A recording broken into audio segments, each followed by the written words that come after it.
chairs. Thank you so much, Nelda. So sorry for calling you. Thank you.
Russ is ready when you are.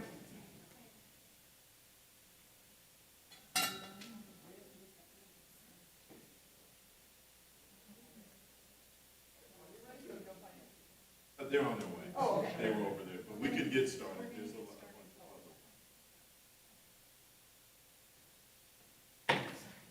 Special budget workshop called to order at 6:02 p.m. I'm very pleased that you've taken the time to join us this evening. In compliance with State Government Code on open meetings, tonight's agenda has been appropriately posted. We will establish a quorum, so I will call roll call. Give me 1 second. Okay, you may vote.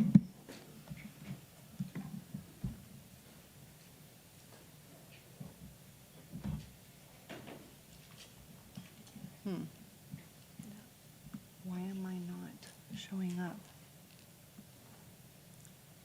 I'm the only one. That's perfect. Help us. I pushed it. I did. I am. What about it? Yeah, did you hit enter? Right there, the blue, the confirm. There we go. All right, got it. Got it.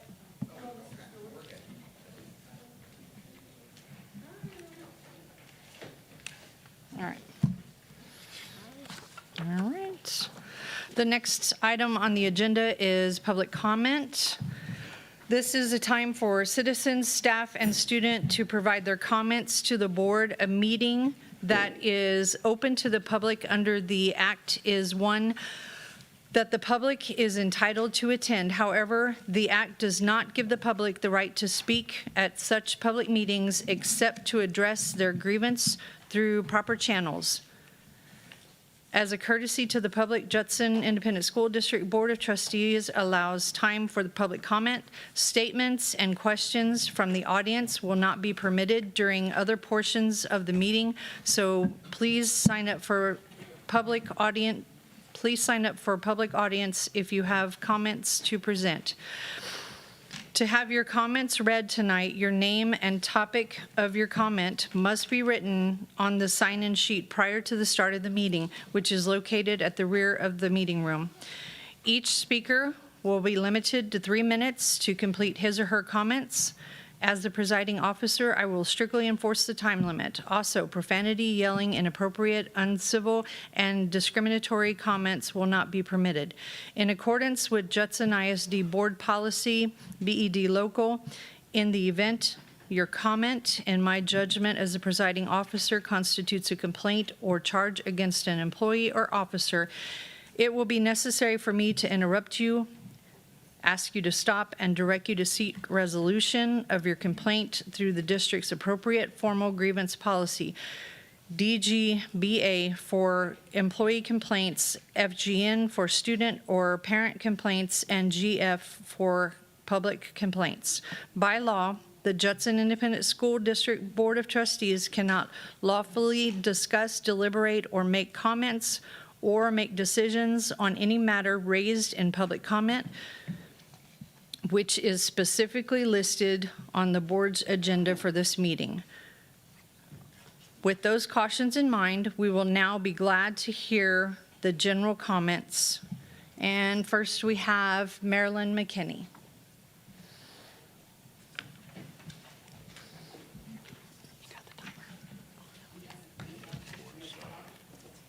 I did. Yes, ma'am. Good evening. I attended a professional development meeting today. I learned several things. One of them is the teachers are worried, the teachers are concerned, and the teachers are angry. And I sat and asked myself, why would they be angry? Why would they be concerned? Why would they be worried? And then I thought of something that Mr. Brooks wrote in one of the superintendent's messages several months ago. And he said, leadership by example. And then I sat and thought about the example. And this brings me to the budget. What was taken care of first? The 509s through 512s. They all got hefty adjustments.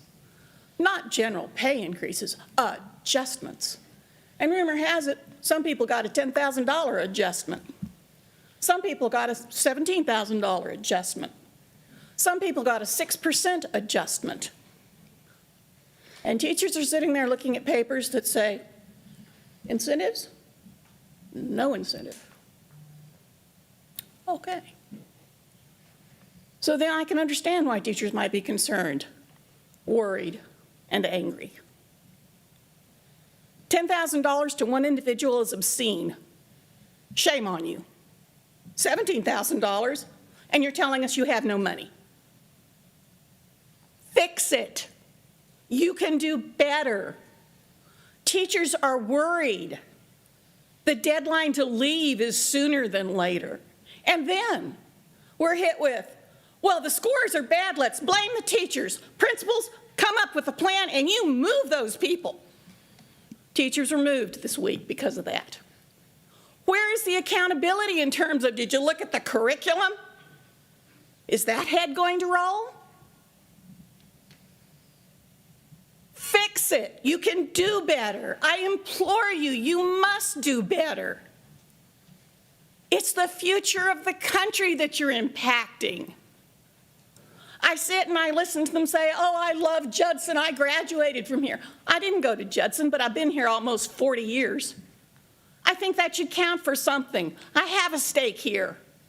I want it to be the best. I wouldn't have stuck around if I didn't, and if I weren't willing to fight for it. You join my fight, please.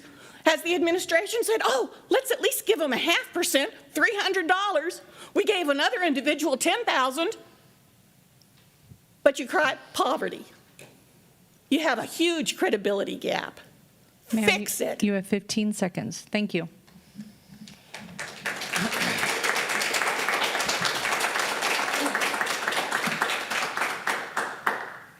Next up is Cynthia Shoemaker.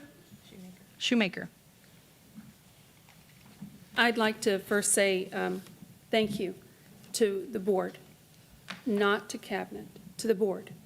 Because when the compensation plan was passed, they made two stipulations: no reclassifications. And the second one was that they would quote, this is starting point. There are other parts that we're going to look through, and we're not done yet, okay? When the district put together the reclassifications of the 505 and they slipped them down to the 504, it was their attempt to pacify people based on the suppression of the 505s when they were originally given the bump in their pay grade back in '22. They gave a midpoint for the reclassifications back down to a 504 at 398. When the board said no reclassifications, lo and behold, that 398 suddenly became appropriate for the 505s. That makes no sense. That is still a pre-suppression rate. The day after the compensation was passed, if anything, you would think, as squeaky as I've been, that there would get things right on the rubric. After the attempt to shut me down, I started recording everything that was said to me, and I had meetings like this. So what I'm about to tell you, I have proof. I made an appointment with HR. I said, show me how my specific years of experience was being calculated. This is what they gave me. It doesn't say Cynthia Shoemaker. It says sample. This is supposed to be true and accurate. Sharon Fury put this together based on a review of my file. Unfortunately, this says if you're looking at the number of years of experience, this person has 30 years. I don't have 30. I didn't get credit for driving a school bus. I didn't get credit for working in the cafeteria. Did that for 2 years. Best, absolute best time of my life.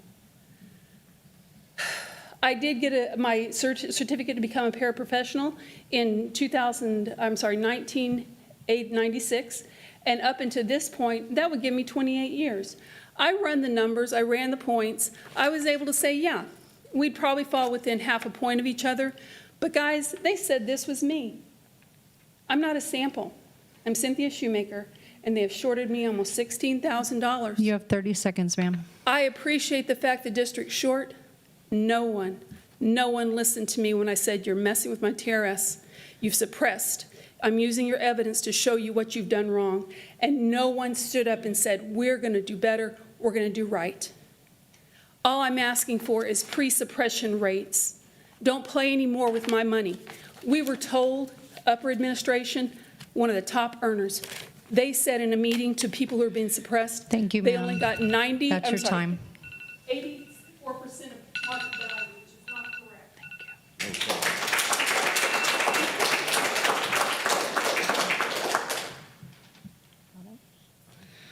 Okay, next up, we have Richard Weekland.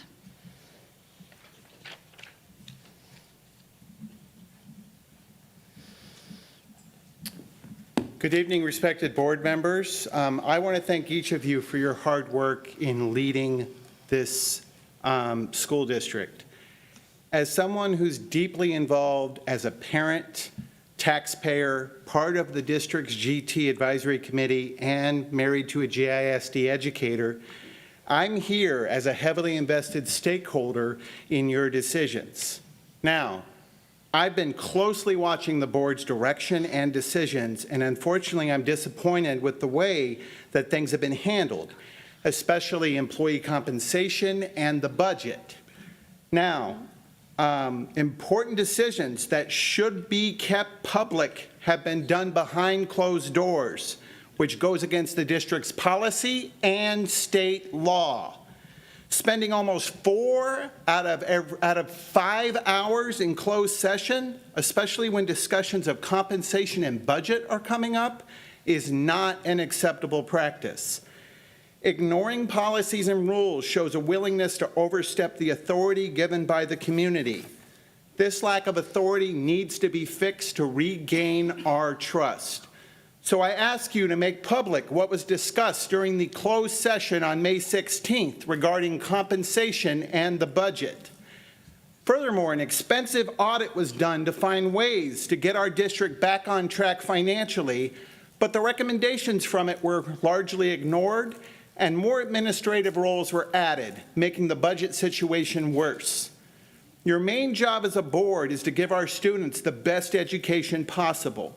Your decision should make things easier, not harder, for teachers and students. Reducing teacher compensation and adding more administrative roles when we're already this top-heavy goes against this goal. We're losing great teachers just when students need them most. Closed-door decisions make people lose trust in you. Now, to any board member who's unsure about closed sessions, I encourage you to speak up for transparency and bring the issue back out into the open. I'm here today because I want to support you in your decisions, but recent events have made that hard. Keeping closed sessions to only items intended for that purpose will help you rebuild trust in your community. Now, I want to be clear. You have 30 seconds, sir. If there's any attempt to have a closed session about things like raising taxes, cutting teacher pay, or hiring unqualified staff, we won't hesitate to report it.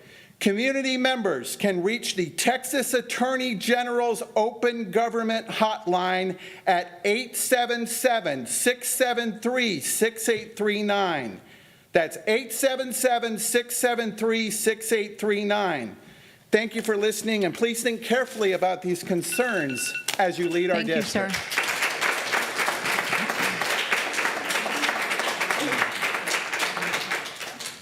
Next, we have Mrs., forgive me if I mispronounce this, Mireya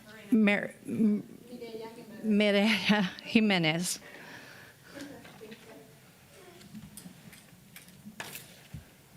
Hello, my name is Mida Jimenez, and I am a proud AFT member. I hope this message finds you well. Once again, I would like to address an important matter that requires your attention regarding raises and transparency. As we continue to strive for excellence, it is crucial that we recognize the efforts of our exceptional employees. It is my belief that providing competitive compensation packages, including appropriate raises, is essential in attracting and retaining top talent. We made news headlines last year for the past 2 years. By rewarding our employees for their dedication and performance, we can foster that culture of excellence and ensure the long-term success of our district. What I've been hearing all year is that we ran out of ESSER funds. So I question, how did we have money for stipends and raises prior to Easter funds? Let's review that budget analysis. When I say we must raise the bar, we must do also with the respect for our teaching profession. Losing stipends and no raises equates to a pay decrease, which translates to a lack of respect for this profession. The one profession that makes all the professions possible. Within the district, it's not being valued or respected. With all due respect, as you sit in your chairs, think about how you got to where you are now. I'm pretty certain that an educator or two had something to do with it. The transparency, it's beyond me. I don't understand the lack of transparency. Bilingual teacher stipends have also been overlooked for far too long. While other school districts pay between $3,000 to $6,000 stipends, our bilingual teacher stipends are only a fraction of that. I've heard some district leaders say it's because other districts' base pay is much lower. But guess again, they're catching up or have surpassed us by now. I have colleagues that dig deep in their pockets to purchase additional resources on top of what's being provided because we reach for excellence with our students. The passionate teachers that give and or work for less and simply becoming tiresome. Ma'am, you have 30 seconds. I love my job. Transparency with high expectations. On May 9th, the draft had all the incentives. On May 16th, they were deleted, removed behind closed sessions. This is Judson ISD, not Houston ISD. Thank you.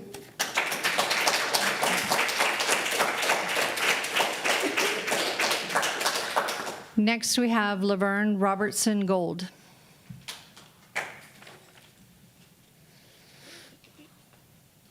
Hello. I would like to address retention of employees.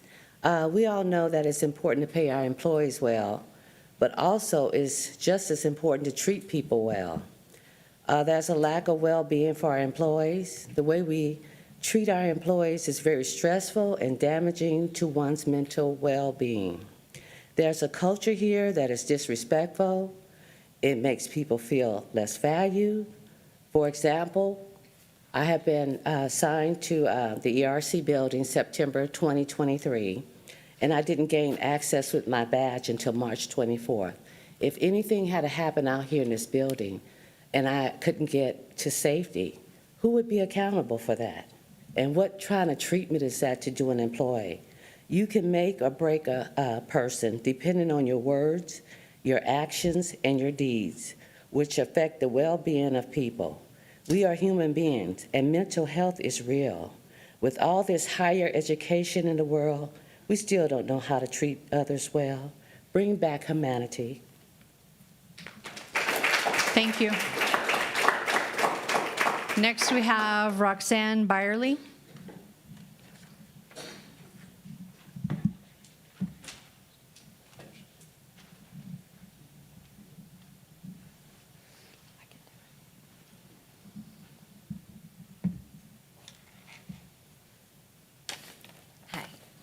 I apologize, this is my first school board meeting. I am a parent, and I'm not sure if I'm the only one here, but, so I may go over, we'll see. So I am new to this, and I am kind of shocked to see that the budget that you guys approved doesn't include retention bonuses. And I would encourage you guys to cut administration salaries in favor of teachers. They're the ones that do the work. They're the ones that are on the ground. They're the ones that teach my kids. And I care very much about supporting public education and our teachers. I don't want to see the kids on my street go to charter schools. I don't want to see them leaving. My kids deserve better. My kids do not deserve a well-paid chief of police. They don't deserve, teachers who are working 2 jobs. I don't need a tired teacher who's working Uber Eats on the weekends or has a second job at Walmart. I mean, what is this? Show our kids respect, pay our kids or pay our kids' teachers what they deserve and keep them here. Turnover is a huge problem, is it not? I mean, what is our retention for teachers in the first place? We deserve better, and our teachers deserve better, and our staff deserve better. You know, like, sorry, my daughter's calling me. The MIT working, living wage calculator says that if you are in a 4-person household with 2 working adults and 2 children, the living wage is $24 an hour. So keep that in mind. And if you want to double check me, you can Google it. Use it. Make sure that you're not paying poverty wages to the people that you profess to care about. Thank you. Thank you.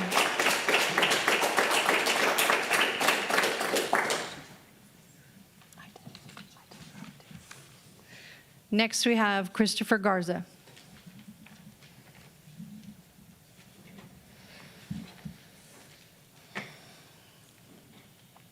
Good evening. One thing I will state that I have consistently heard over and over and over, and I think it was stated best in the very first speech, was worried, concerned, angry. I mean, that's where our teachers are. I can't quite understand how we can have these multi-million-dollar budgets, and we're here trying to help you guys pass these huge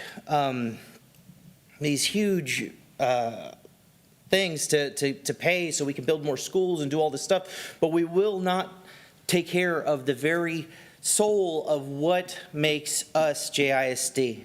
I am a graduate of Judson. I have done everything in my power to help build and help my community. And the problem that I have the most is I see the disrespect that everyone's talking about. I've dealt with it with this board. Unfortunately, nobody took the time to really delve into the situation or the problem, but instead decided to follow someone who actively bullies me that sits on your board.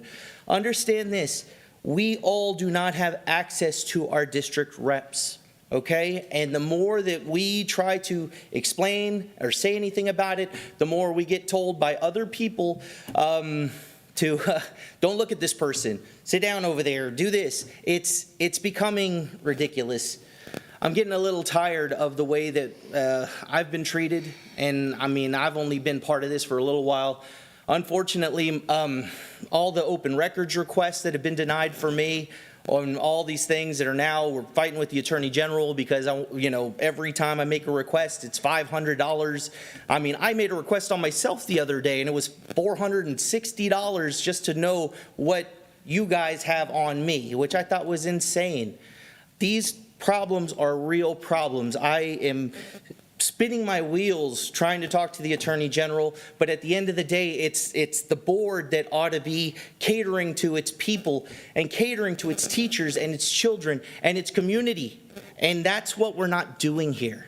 And that's what needs to happen. Listen, I was a city councilman. I understand what can be said in closed session and what can't, what can be discussed and what can't. The fact of the matter is you guys cannot be making decisions over there, then coming out and saying we made the decision in closed session, which is how it went down.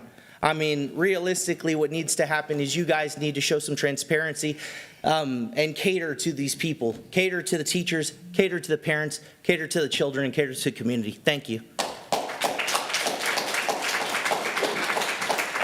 Next, we have Shelby Turner.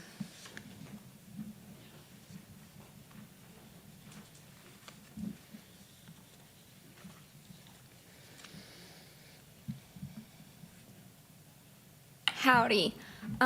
This is going to be going into my 4th year teaching here at the district, and I love this district. We have some of the best teachers here. We have some of the best paras here. We have some of the best admin here. What drew me to this district was the competitive pay. I'm not saying what we need an exponential raise. I'm saying keep incentives. Teachers depend on these incentives. We can't afford to staff and bring the resources all by ourselves to our own classrooms. I know that the budget has been cut, and that means that schools' budgets have been cut with resources. Teachers cannot afford to buy enrichment activities and supply all of the necessary resources we need, especially for our STAR tested classes, by themselves. On top of that, we are losing teachers. I know the district has let teachers go, and that we are not replacing teachers as they retire. That's going to mean that our classroom sizes are bigger, which means more constraints and more stress on teachers. If you're not worried about teachers leaving, they will. First, it'll be those that aren't good teachers. It'll be those that aren't carrying the weight. And then it'll be us, those that do care. Those that sit up at night and think of ways to make it better for those in their classroom. I don't want to leave this district. I love my kids. I sit up at night thinking about my kids and how I can help them. Don't make this the district where I have to leave because I cannot afford to pay my mortgage and I cannot afford to put gas in my car. Please reconsider the incentives. Teachers who really need it as part of our salary.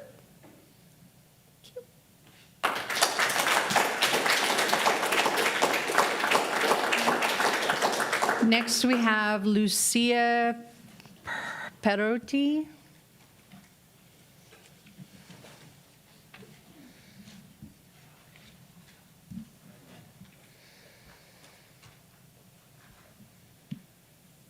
I would like to start off by reading you a sentence from your mission statement from your compensation plan. That sentence is, pay structures shall be designed and administered for the purpose of attracting and retaining qualified employees to achieve district goals.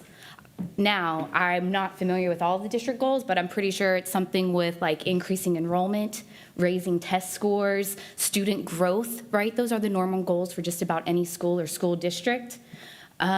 Your compensation plan for 24-25 does not align with your mission statement. I understand a budget cut. I understand that maybe we can't get that 1.5% increase. I understand compromise, but to get rid of all incentives and to reduce stipends for teachers that have a master's degree from $1,500 down to $500, again, that does not retain well-qualified teachers, and that is not compromise. It's not right, and it doesn't just affect teachers, okay? You have a lot of paras, you have a lot of custodians, you have a lot of lunch ladies who rely on those incentives to make Christmas happen for their families. Do you realize that? Do you realize that I put that $1,000 incentive aside to get a Christmas tree and put some presents under the Christmas tree? I have a master's degree. I work in a STAR-tested subject. My scores were amazing. My scores grew because I put in hours. I spent 8 hours one day reviewing the last 10 STAR tests, the STAR exams from the last 10 years. Every single question, it took me 8 hours. I put together a 24-page document so that I could better instruct my students, so I could better plan my lessons.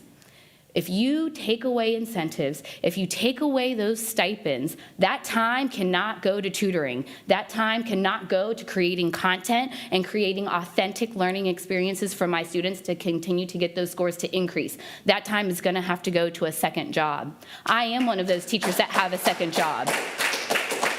And if I can't make the extra money through the school district by providing a quality education for our students, then you can come see me at Sausalitos waitressing. Please do right by our staff. You have 30 seconds, ma'am. Do right by our kids who deserve good teachers, because I will stand on that ground. I am one of those good teachers, and this is a disgrace.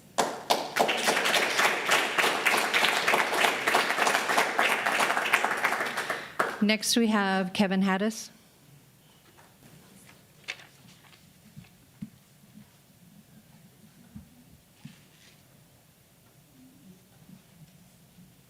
Good evening, everybody. How's everybody doing? Here we are, budget season again. The irony of seeing the finance people come in a few minutes late, right? So here's the deal. Back in December, you guys passed a $3 million budget amendment. It was state mandated, remember? That should have been in the budget. Somebody oversaw it.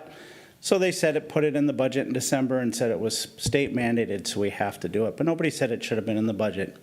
That increased our budget to about $17 million deficit budget. Since then, this board has approved every single budget amendment put before it, running us up to a $32 million deficit budget for this year, or 34, I apologize, I read the slides. $34 million. You're spending us into oblivion, but you have snacks. So fast forward to May 9th. You have a meeting and you present the compensation plan, and in the compensation plan are the incentives that these teachers are crying about. For Amy, my wife, it's about $5,000, and it's in the compensation plan. Then you have a meeting a week later, you go into the 4-hour executive session, you come out, and I call 4 board members. Can I have a copy? They don't have a copy of the compensation plan. You want to know who their names are? I'll tell you after the meeting. None of them had a copy of the compensation plan that they passed. That's unacceptable. You're fiduciaries. This is a $230 million compensation plan. You should have a copy if you vote yes. You didn't. I waited till it came out, just like everybody else. And guess what was cut? The incentives. So on May 9th, we told our employees, the incentives are still going to go. Ms. Ryan held up the compensation plan and said, what's this going to cost?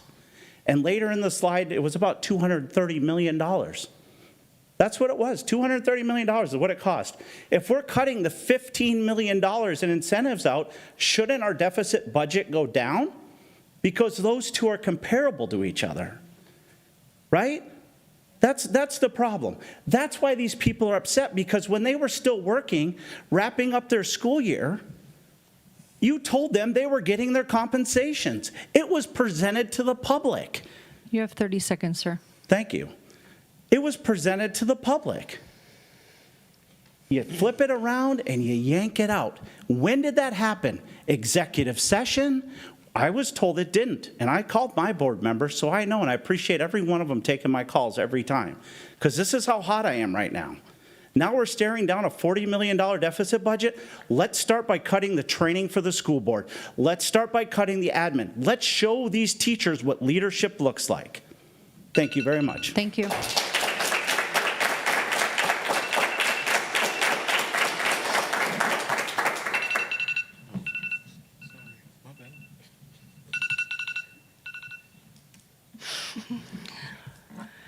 The board will now adjourn into closed session pursuant to the following section. No, I'm not. Pursuant to the section of the Texas Open Meetings Act. Discussion and possible action regarding approval of amendments. That's. No. My bad. Okay. My bad. I'm reading from the script, sorry. It's the wrong script. I'm just reading the wrong script. This is what I was handed. Okay, so, sorry. Number 3, agenda item number 3, discussion and possible action regarding approval of amendments to approved compensation plan for 2024-2025 fiscal year. This is what was in the folder. I was just reading what was in the folder. You are fine, Ms. Faulkner. You're doing great. Thank you. The first thing we have is the compensation plan. After the last board meeting, there were some statements made about not doing any of the amendments where there were previous approvals. So I would turn it over to Ms. Davis and have her go over the areas that we wanted to reintroduce. Ms. Davis.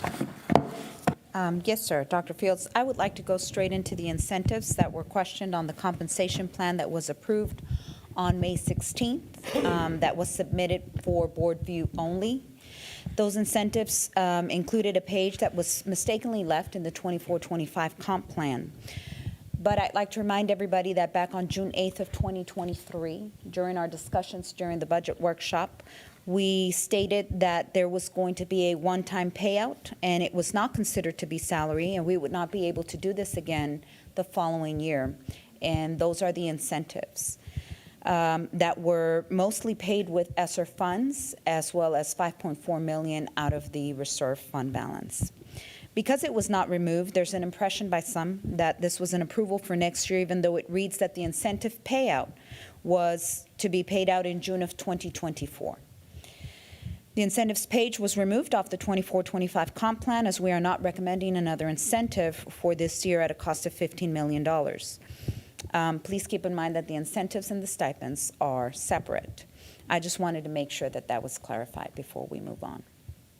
And what we're bringing to you today is a discussion and possible action regarding approval of the amendments to the comp plan for the 24-25 fiscal year.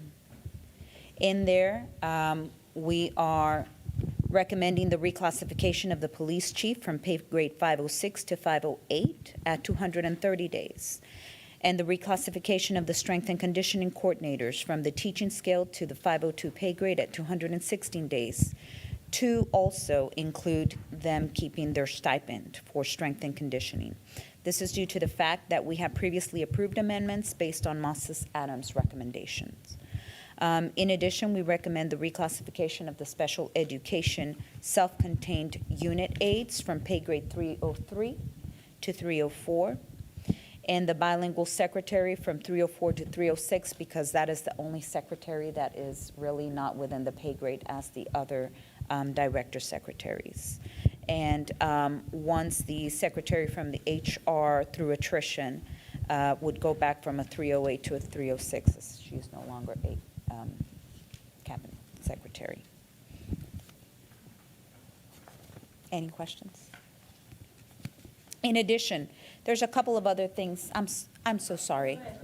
I just want to make sure that I don't forget anything. If I might add one more thing, is that okay? You could see that the items that we are mentioning there are redlined.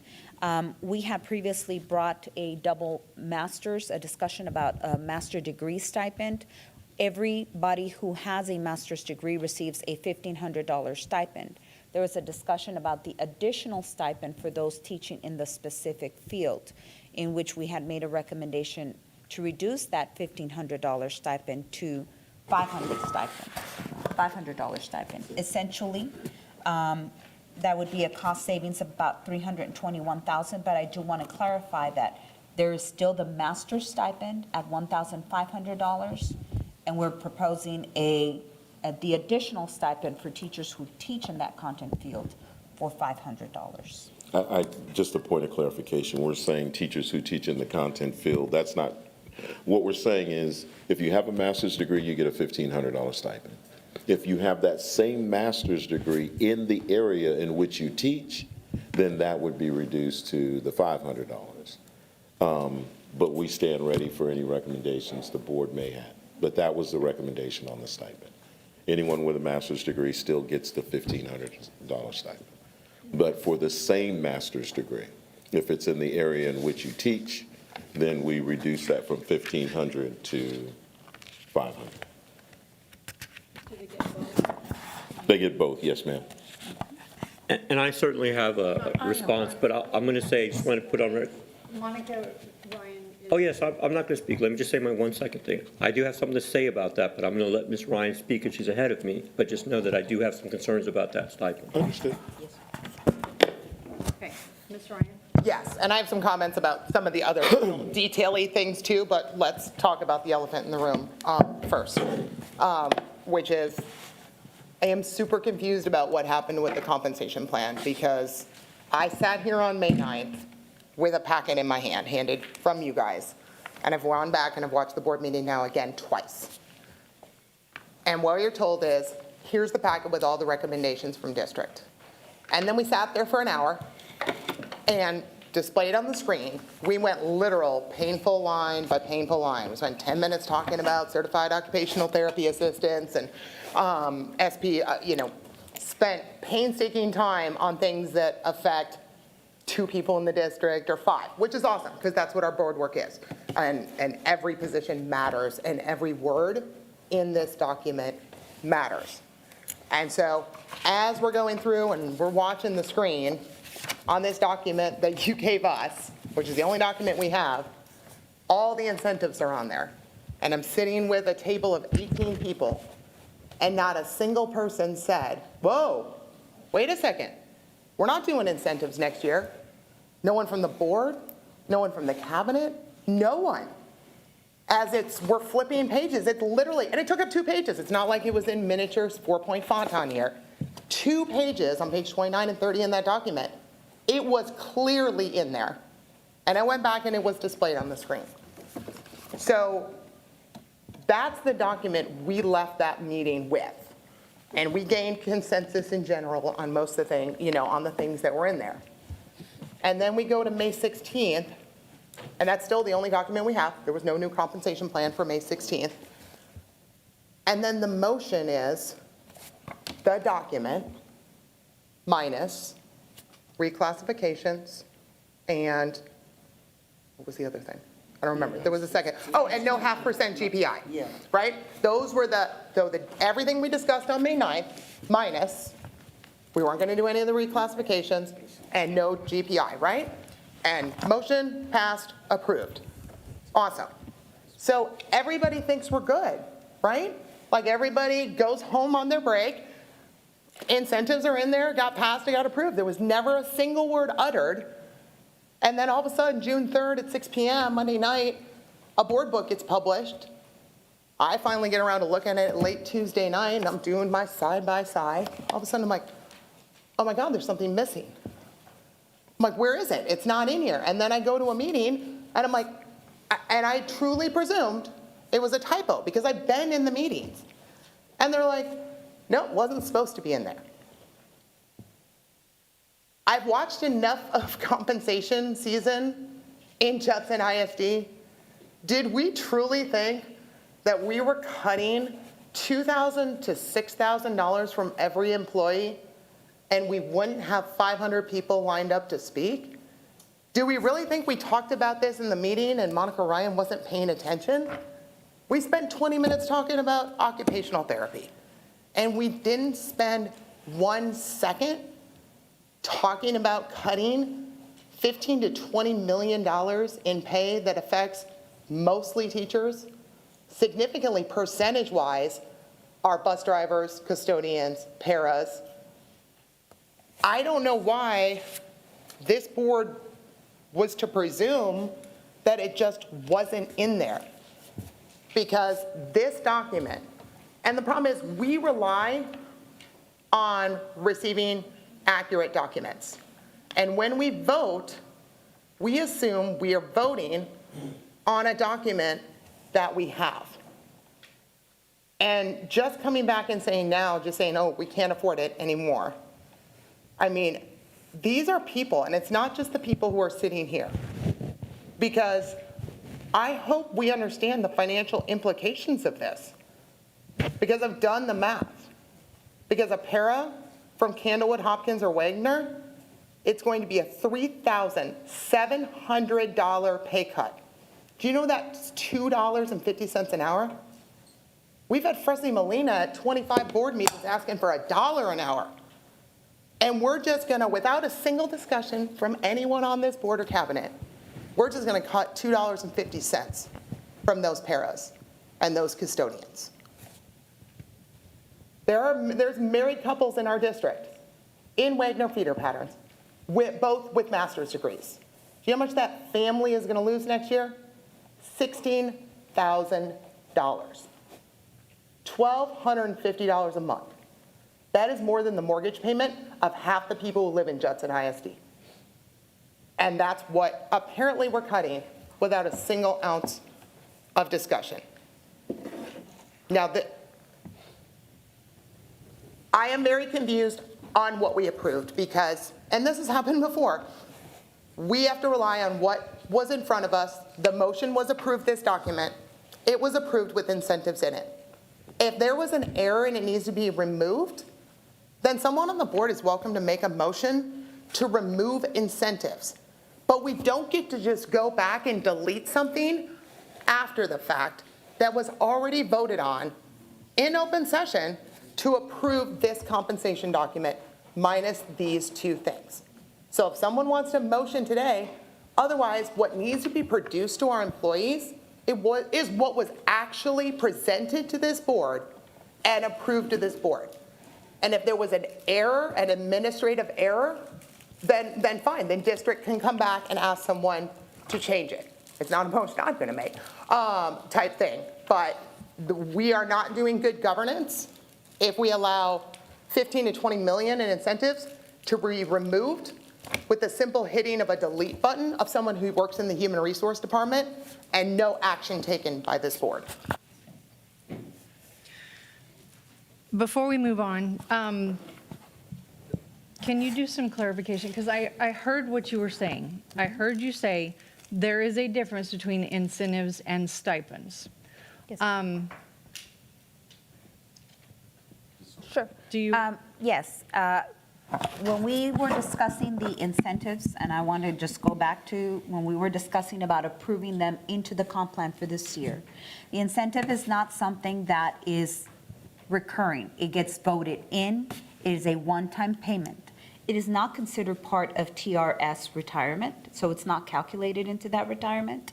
And when we were discussing those incentives, there was a long conversation on the June 8th board meeting where we mentioned these are not part of salary, where we mentioned these are a one-time payment, where we mentioned we have the ability, we're about to finish our ESSER funds, and we'd like to be able to restructure those ESSER funds in a way that we've never structured incentives before, so that we can take advantage of that. That incentive structure was structured very differently than it has been in the past. And I will say that you can go back and take a look at our incentive structures since we've had ESSER. We had 1,000 about 3 years ago, then another 1,000, and then this last year with ESSER, we wanted to structure it in a way that we haven't done before. Not everybody's going to receive a $16,000 payout, as was just mentioned right now. The payout in winter for non-teaching staff is 1,000 and another 1,000. For other people, it varies. It varied for teachers based on the number of years. 0 to 5 teachers had a certain payout. Teachers in the 20 to 25 year had a different payout. And that was to help address some pieces. But it was mentioned 6 times in that meeting that it is a one-time payout because it's an incentive. Now, I'm just talking about the incentives. I'm not talking about the stipends. Focus on this, Brian, please. You were looking at the audience, I just. No, ma'am, no, sir, yes, sir, understood, ma'am. I will do that. Yes, ma'am. But I do want to clarify the difference between the incentive and the stipend. The stipend is TRS eligible. And so like I started this meeting by saying, there was no reason for me to bring the incentive to vote because you vote the incentive in. You voted a one-year incentive. There was no reason to vote it out because you voted a one-year incentive to the cost of $15 million in order to expend all of our ESSER funds. That's the reason when we brought a resolution back in the spring incentives, we wanted to see how much we could still use from ESSER. And we didn't bring the 7.1 million, which we're actually paying out in spring. We just brought a 5.4 million from the fund balance. Now, if this board would like to consider an incentive for this coming school year structured differently, that's up to the board's discretion. But there was no reason to bring back the incentive that was a one-time payout, non-TRS, non-salary, and was specifically mentioned at length prior to adopting it. And so I do apologize if there was the impression, I want to say, when we reviewed this at length on May 9th, there was a moment where I said, and that's it. I didn't go into the incentive. Yes, you captured the 2 seconds that it was up on the screen before it ended, but that was it, Ms. Ryan. And so I sincerely apologize if there was the impression that I was bringing back the incentive. I didn't think that we were bringing back an incentive that was voted by this board for a one-time payout for a 1 year. Are you moving on to another thing? No, I'm going to talk about this. And Specifically, okay. I think it's important to note that I, as a board member, accept the apology. I wouldn't even want you to apologize, really, because I've done this for 14 years. And these processes are that we adopt the final compensation plan at the end of June, and it changes. In fact, even last year, we added a 1.5% raise onto our salary for our employees. So this document lives as we continue to go. I don't know, I can tell you in my community and the employees I spoke to, I was very clear that we were not going to be doing incentives this year because they were ESSER based. So I don't know if it's wishful thinking and prayers that we had money, but again, I'm responsible to my taxpaying community, and we were already looking at a $39 million deficit budget for next year. Adding another 10 million, or what now is 50 million. I cannot approve a $50 million deficit budget. We have to sort of look at what we need to do. For me, what's important is that we're competitive. We're still amongst the highest paid district for teachers in San Antonio. That should give us the ability to attract and retain. So we're positioned well enough. We're not at the bottom, we're at the top.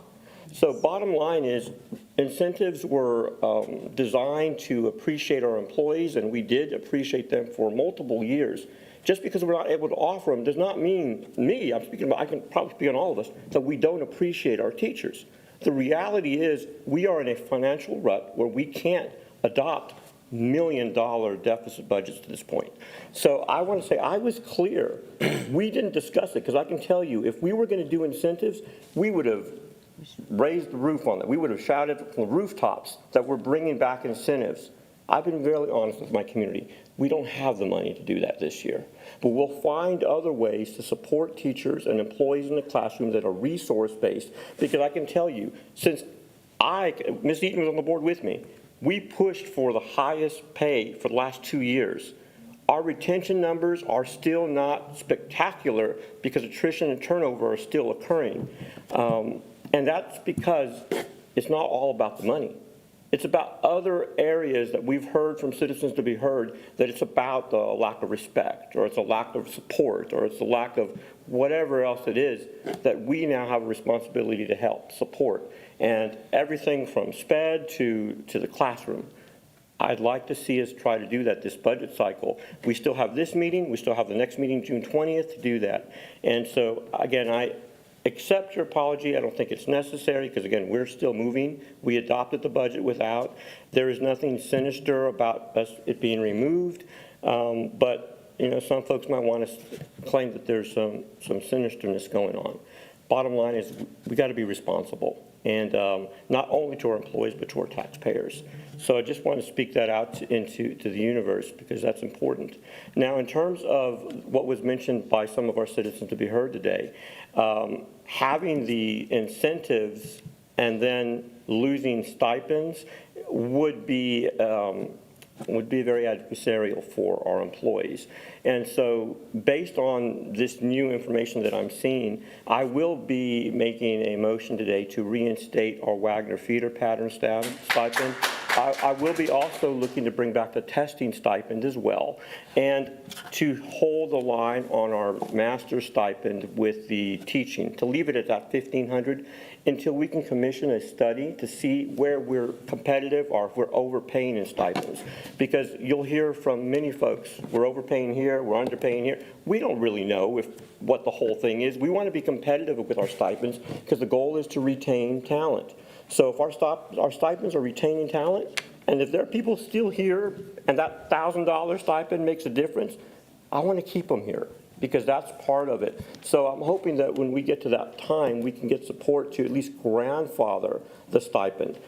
Going forward, I'm okay with them being diminished because now employees coming in and teachers will have to make that decision if the compensation is strong enough for them.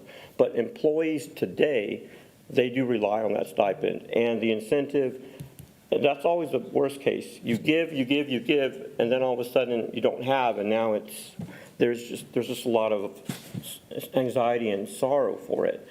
But again, clearly, I'll be bringing that back, and I'd like to obviously get your input because there is a dollar attached to reinstating those stipends and maintaining them. I should use the word grandfathering. I'm going to be really clear.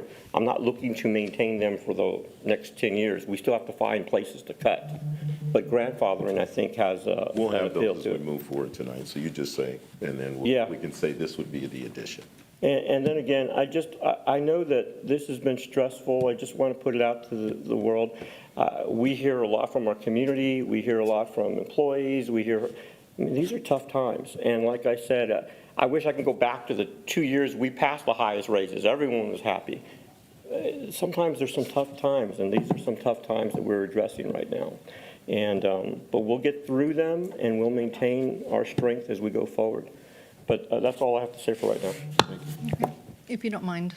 I've been kind of waiting, and nobody had clicked the button. So first of all, let me just clear this up. We're still giving $1,500 for the masters, correct? Yes, ma'am.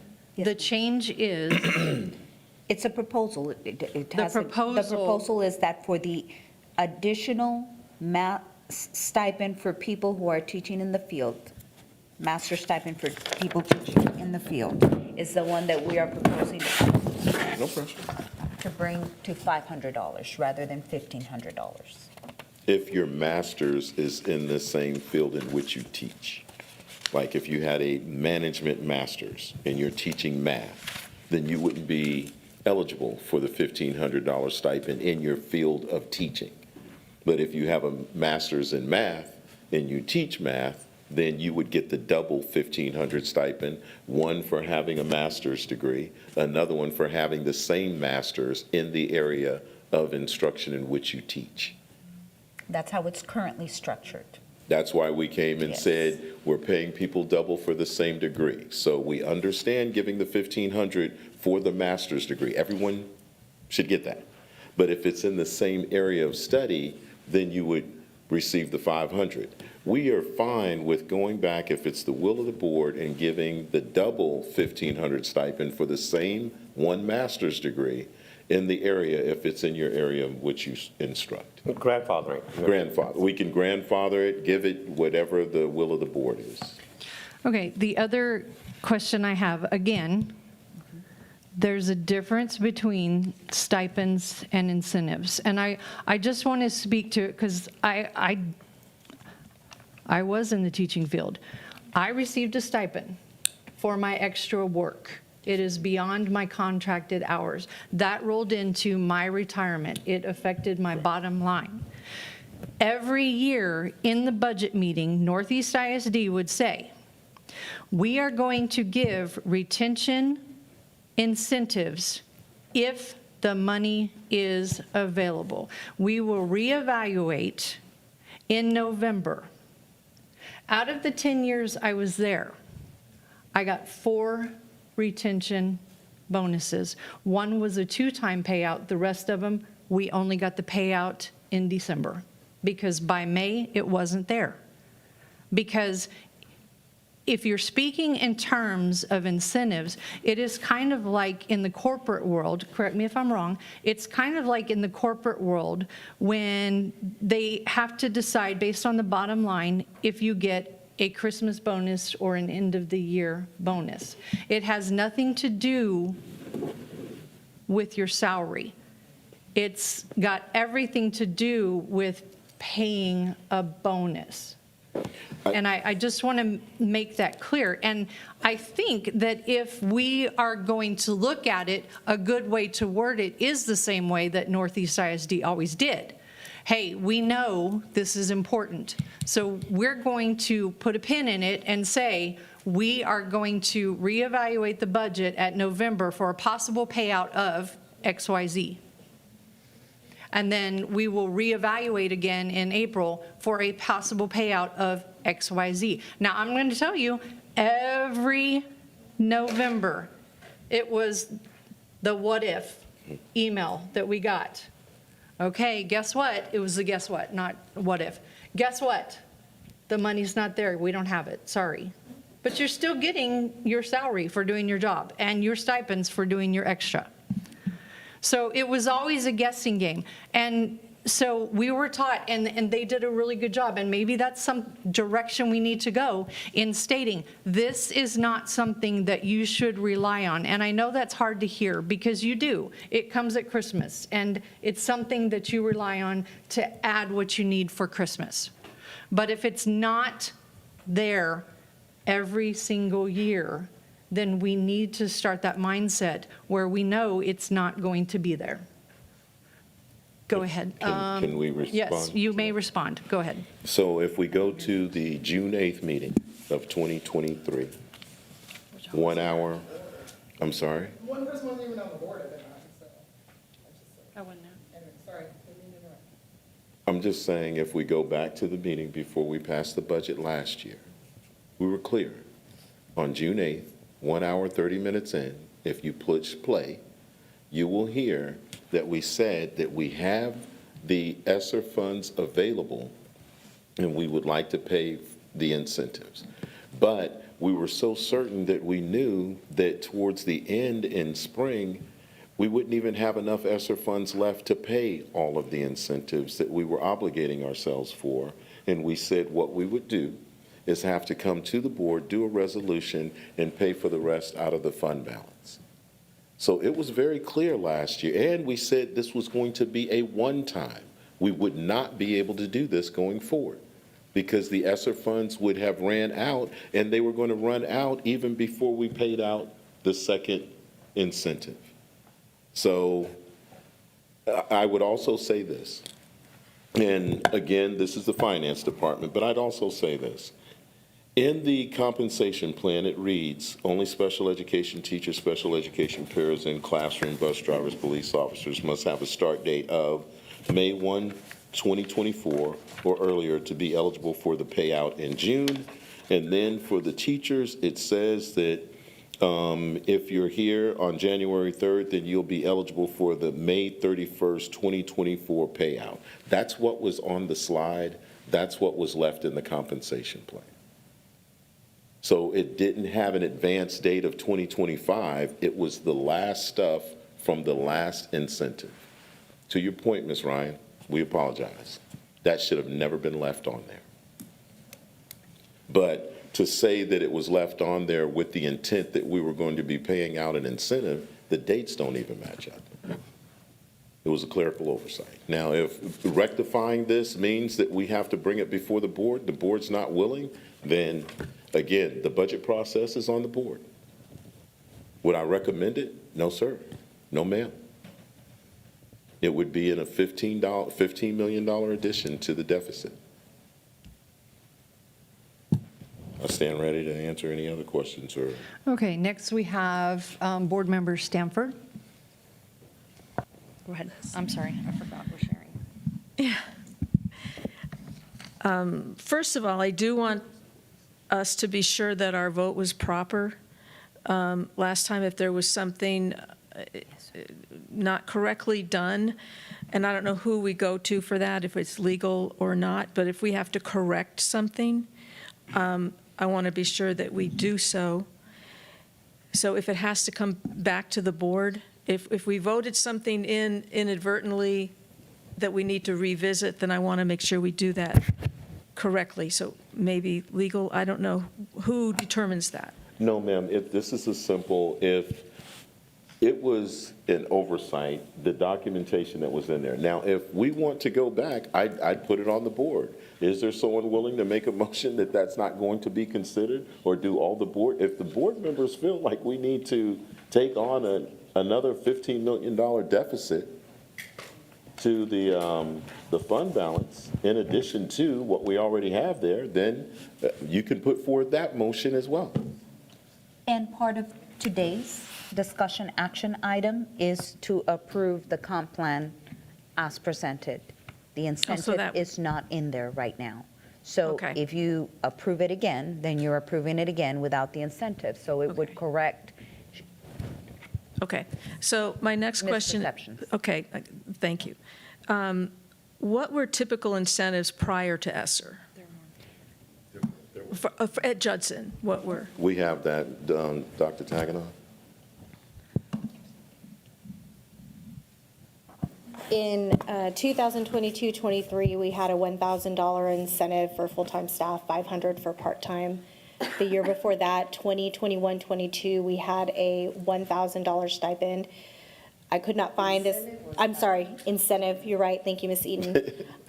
For 2020-21, I couldn't find the exact amount in the time that I was looking this afternoon. But there was a statement in our compensation plan that said that a retention incentive may be paid out in February if funding was available. 2019, 2020, we didn't have a raise, and I couldn't find any documentation that we had an incentive. 2018, 2019, it was 600 for full-time, 300 for part-time, and then I found an incentive back in 2012, 2013, 1,200 full-time and 600 for part-time. Okay. Well, I would like to have the board discuss or possibly consider maybe a $500 incentive. That would cost us $1 million if it's for teachers and $2 million if it was all employees. There was also, to offset that, and that's just something we can discuss, I don't know, possibly to offset that, one of the suggestions that you brought forward in this packet in one of our other meetings. Okay. Yes, ma'am. One was to reduce 12-month employees by 3 days. That would save us $550,000. So that could offset a smaller incentive so that we're not just dropping to zero. So that is something I wanted to put forth for discussion as well. Whether 15 million, I think I don't know, maybe all agree that that would be hard for us to do right now, but I'm just wondering if we could add something. And that was a suggestion. Yep. So I'm just putting out there for discussion or consideration that we consider a $500 one-time payout. So that would be winter, I guess, incentive, either for teachers, which would be about $1 million, plus or minus, or for all employees, which would be about $2 million. And we could couple that with one of the proposals that was made previously, which was cutting 3 days from 12-month employees, which would save us about $550,000. So kind of a balancing.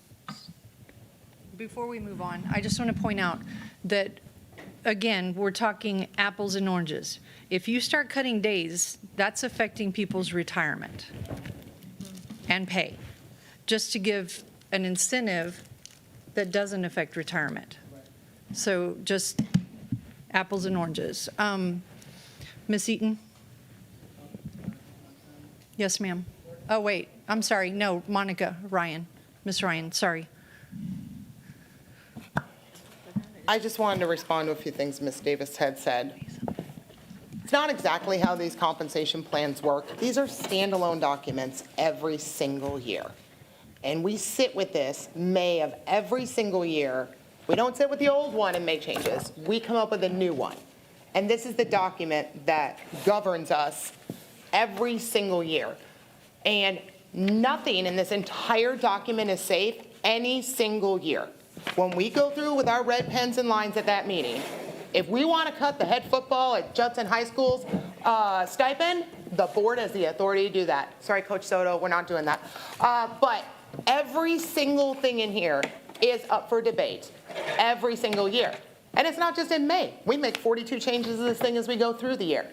So this is not one of those, we said next year in the compensation plan, we're not going to put it in there. And you're supposed to remember that 12 months later. That's kind of a misnomer because we really do start over with a new document every single May.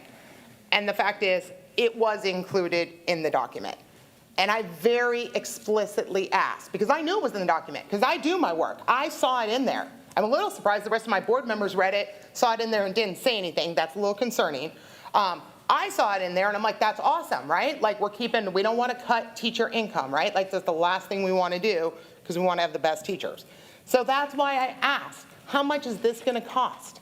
$229, the entire book, soup to nuts. Everything you see on this page these pages is $229 and those incentives were in there.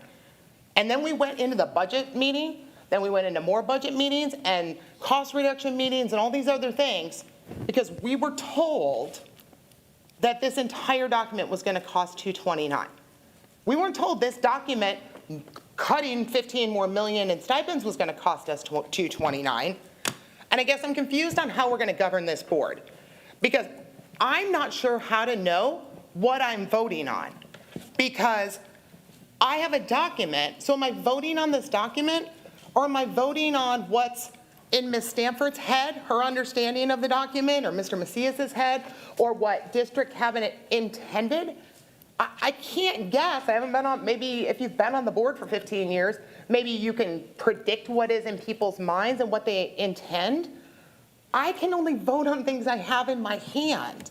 I can't guess what people meant, or I can't go, oh, that must be an error, not mention it, vote on it even though it contains an error.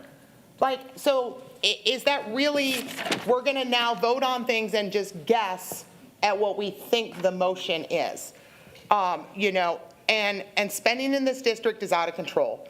We had 2,000 less students show up on our doorstep in August than we projected for this budget. And not only was nothing done to cut expenditures this year, in fact, we're going to spend $24 million more than we spent last year when we had free pre-K and we had 2,000 more kids.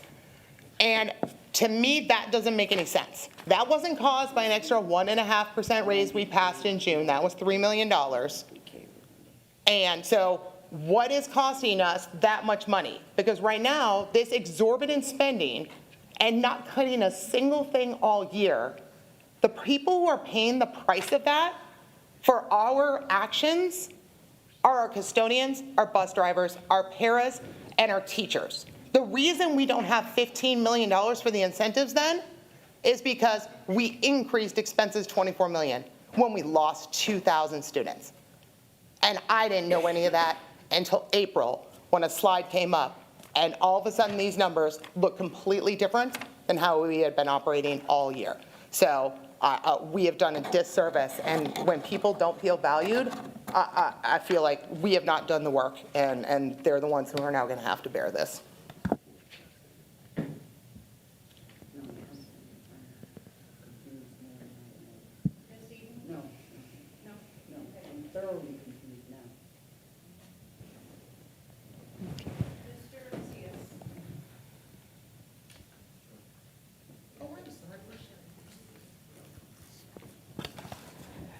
Yes, I guess I just, I don't have the same take as my colleague, Ms. Ryan, on all of this. I do agree that we can't talk about adding incentives and then argue that we have all this major deficit and we're not cutting. So we just really can't add at this moment. But I did want to circle back with just an understanding. Dr. Fields and Ms. Davis, administration, we're talking simply about all of this, or is there more to this presentation that still needs to occur today? There's still more, right, that we can talk about? Yes. Okay, because I know that we got stuck in there. I would say, too, to respond to Ms. Stanford's $500 stipend, obviously, incentive, I'm sorry, yes, we say that in exchange, it's incentive only, not a stipend. I look forward to seeing where we're trying to balance, in addition to concerns that have been echoed in the community about administration being over and all that kind of stuff. I've been telling my community that there's still a review of the data that we were provided for that. I think there was one example where there were 18 positions in a department and they recommended eliminating 14 of those positions, which that would really hinder that department. So as we're evaluating that information to see what steps we need to do, it's going to take more time than trying to make the decision in this month. And this is a much more detailed discussion we need to have to ensure we're operating at the most efficient way. One other thing I want to add for those that are looking at administration, we have had historically a failure of not having depth behind our administration in our attempt to streamline cost at the administration level. Sometimes that's hurt us because we don't have the level of talent to take those positions over in the interim. So having the structured administration to where we can ensure things are moving forward is important. And I'll tell you, there must have been challenges in HR when we lost our HR personnel. There definitely was challenges in our accounting with our CFO, and then the CFO's second-hand man also left too. no depth means we're going to have some struggles. So let's make sure we're intelligent about what we're cutting and when we're cutting it, because you can see the effect it has in our processes. So I just want to put that out there. But just to revert back to her incentives, Ms. Stanford's incentives, I'm okay with it if we can find a way down. At this point, the last time we saw a formal presentation, we were looking at a 24-25 budget of $39 million in deficit. So I know that we'll see some updates to that today. I certainly am okay with keeping days, although I had talked about reducing them in the past, just until we, again, initiate more study, just to show that we're competitive. That's why we'd be okay with the incentive potentially, and the stipends being grandfathered, because there's still more work to be done in this budget and areas that we need to go through, and I want to be very careful about how we move forward with that. That's all I have for right now. Okay. Ms. Eaton? Now, okay. Something you said, Ms. Faulkner. Can you repeat that? I think it's the difference between incentives and stipends as far as counting toward retirement pay. Stipends, Could you repeat that? A stipend is something paid, correct me if I'm wrong, I don't want to, just from my experience. A stipend is paid because I have an extra duty or job outside of my contracted time. Okay, I got paid a stipend for being a Special Olympics coach on top of my daily duty because we had weekends and evenings, okay? An incentive is just something that's given out. It was a retention. I know at Northeast, it was a retention incentive. Here, we have a little extra money. Thank you for staying with us. It doesn't go towards, it's a bonus. It does not roll into your salary. It was a separate payment. It was not blended into my salary.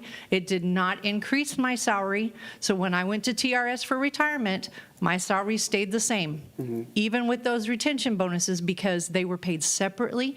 That was just a thank you for being here, okay?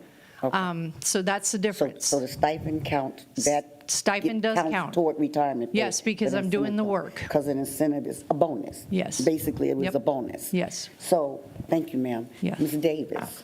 Yes, ma'am. Okay. Because I remember when we were talking about the ESSER funds and the fact that we had to use so much of it so fast.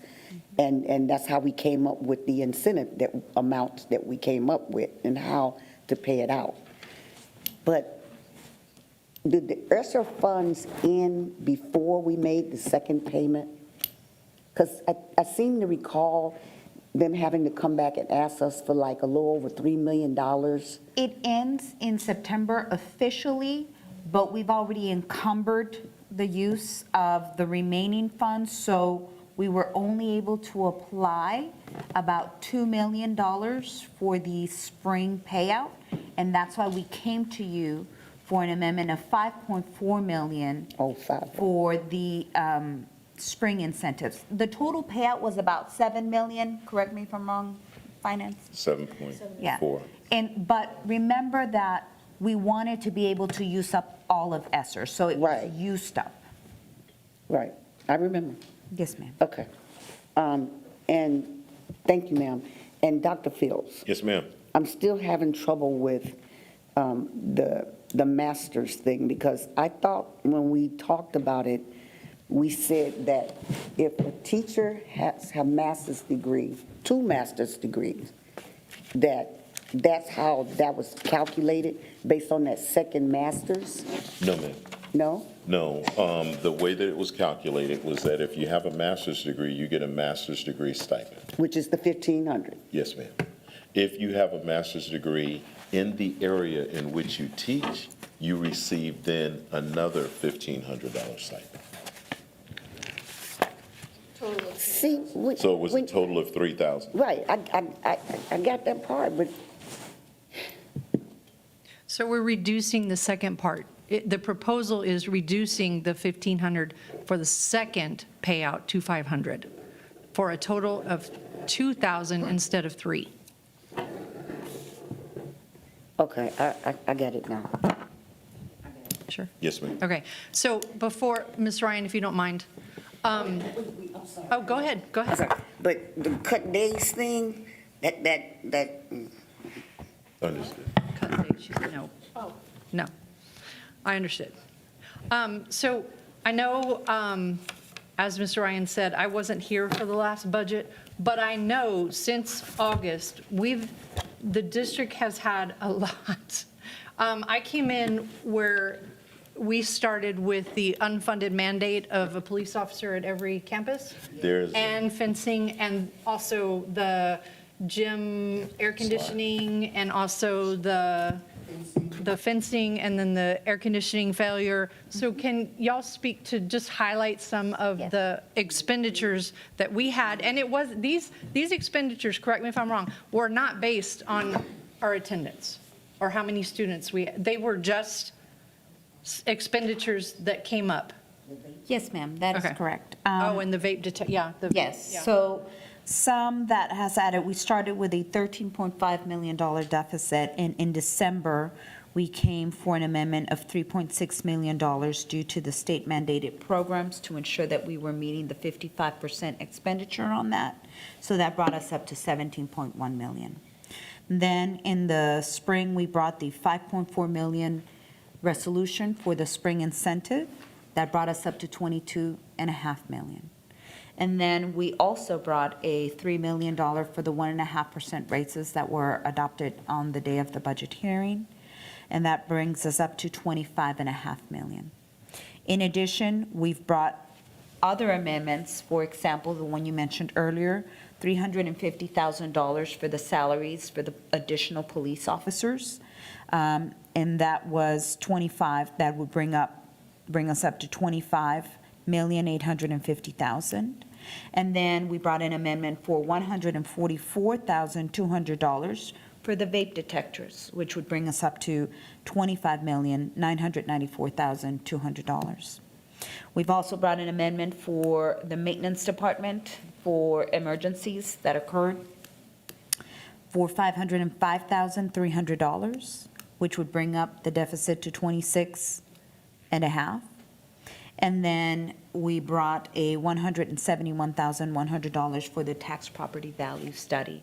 But of course, we did receive over $2 million in that. So that is what has increased that deficit. And then the loss of ADA that is expected, the loss of revenue for about $7.1 million. That was the loss of revenue for ADA, and then there was a loss for SHARS reduction. SHARS reduction. And that was across the state, that just wasn't our district. Well, that was a It was taxable the evaluation. entire- From 40, it went to 100,000, so. Yeah. What we had projected to come in was not what was received. Okay. Hold on, Ms. Ryan's next. Push your button. Ms. Ryan?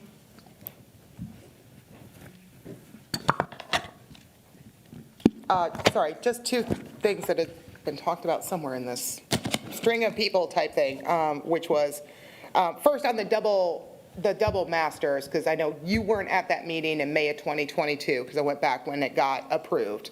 And again, we just have to remember the point of why they put it in there. And it was only 2 years ago, so it's not like this is some legacy thing from the early 2000s, was to encourage our teachers to go back and get their master's in education. And there are people who did go get their master's in education. They took out $30,000 in student loan debt because they were going to be getting $3,000 in stipends. So, it's always hard when we zigzag, right? Like, give, take away, give, take away, give, take away. Like, we got to be careful when we do that because people rely on that. Even though anything can be taken away at any moment, we just want to be careful. And then one clarifying with I think everybody knows the difference between an incentive and a stipend. And the incentive structure was put in place a very weird way because we had identified there was an issue in our 15, 20, and 25-year teacher pay scale. But we couldn't fix it last year. We couldn't. We're like, we can't decompress this scale. We can't fix it. The solution, the one-year interim solution set, were those incentives, and that's why it was so much more money for the people at the 15, 20, and 25-year mark, $1,500, $2,000, and $2,500, was because we were waiting on TASB to come decompress our scale, right? But now, we're not doing anything with the teacher scale at all this year, so now we're taking away those targeted stipends that were supposed to be a one-year Band-Aid till we fix the scale, and the scale's still not being fixed. Yeah, those incentives were to fix because the pay scale was wrong. Oh, did I say the wrong word? Thank you, incentives. So, question on the base document. I guess, why did we cherry pick some of these reclasses and not other ones? Because, there were a number of other things, in the IT department and the auxiliary that, were also recommended that aren't being paid market value and are in the wrong position and not do it. And then I see some changes in 510 that don't seem consistent with what I think we already approved. So, and they're not marked in red. So I thought all the changes in here were in red or had notes. But I see those changes to 510 that don't appear in red. That's because the compensation plan was already approved in May, ma'am. And so what you have is what is approved plus the adjustment or amendments that we're proposing now. Okay, so in May, the position that had been downgraded to executive director has now been re-upgraded to a 510 assistant superintendent position. There Okay, was no- I thought we had, no, ma'am. Let I me thought we had clarify. downgraded to an executive director, but that's okay. The motion that was made was no reclassifications. So that was a proposed reclassification to downgrade. And so no reclassifications means that everything stayed put. Okay, no. We had approved it at a meeting before that, like back in April, so, but, okay. It'd be nice to know why some of the employee categories were left out. Why were the IT people left out? Why was some of the auxiliary left out when TASB clearly said they're not in the right pay category, but we picked a few and put them on here, but we didn't pick other ones. The one we picked was because when we came back and talked about the police chief, there was immediate consensus from the board that that needed to be corrected. But when we made the decision last time, it was no changes. So we're bringing that back. If that is not one that the board chooses to move forward with, all we have to do is say exclude that from the compensation plan tonight, and we don't do it. The other one that was already approved was that we had individuals who were not teaching in the teaching pay scale. And we were told to correct that, and we did, but under the approval of no changes, then those people would go back into the teaching scale, the strength and conditioning coaches. So now we're bringing that again as well. The other one was a simple oversight, and then the special ed. We were told that that was one of the things that was a priority for the board, and they needed to be in the right category. At least we thought that's what the consensus was of the board. So we made that decision and brought it back as well. And then the other one was the secretary, who's obviously the only one out of the cycle, so we brought that back. But if we were to bring back all of the recommendations from TASB or Moss Adams, then we were told we weren't going to move forward with that, and we weren't going to do any of those reclassifications. But these were ones we thought were the priority of the board. If the board doesn't want to move forward with those, we stand ready to make those corrections in the compensation plan. You are absolutely correct, ma'am. Right, but on the TASB, we went with the adjustments, but we said we weren't going with some of the reclassifications. Right, and I think the motion was that we were going to do this work because there was way more than we could accomplish because it was so out of whack that we decided the best we could do right here at this moment was to do the adjustment and all that with no reclassifications. Yes to the teacher step increase for teachers, counselors, librarians, nurses, and bus drivers. No to the reclassifications, but yes to the adjustments recommended by TASB. Right. For the 100. So correct me if I'm wrong, but after the last closed session, executive session, we came out and we decided that we were focusing on the TASB adjustments to fix the pay scale first. And no decisions were made in closed session. Right. We came out and the vote was to make, I know, to that came out today. work on the adjustments to the pay scale first. No reclassifications, because we brought up the fact that there were still classifications possibly in the wrong space. And I think we even asked for the cabinet to bring back possible stipend scales from other school districts so we can look at those as well. So, Yes, ma'am, Okay. a stipend audit, and that will take a little bit of time. right, Yes. okay. All right, Ms. Stanford? Do we have a dollar figure for the impact of the midpoint change? That adjustment, of what that Yes. adds to the, Yes, ma'am. Total for the 100 to 500 pay scales is $520,000.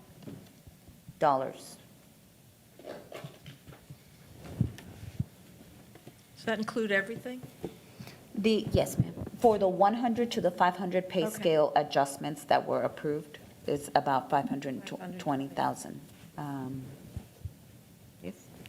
Just having them And that- verify my And that's numbers. because we had some inequity in those pay scales, and Yes. had for some time. Yes, ma'am.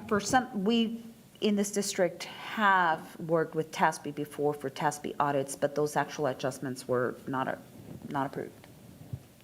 Okay, because that's where some. In the past years, yes.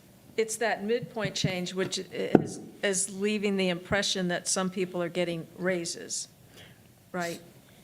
I believe that's the impression that some people have. What has happened is specifically for some pay grades, there were no adjustments ever added, only to other pay grades, and so that kept putting those pay grades far below market value.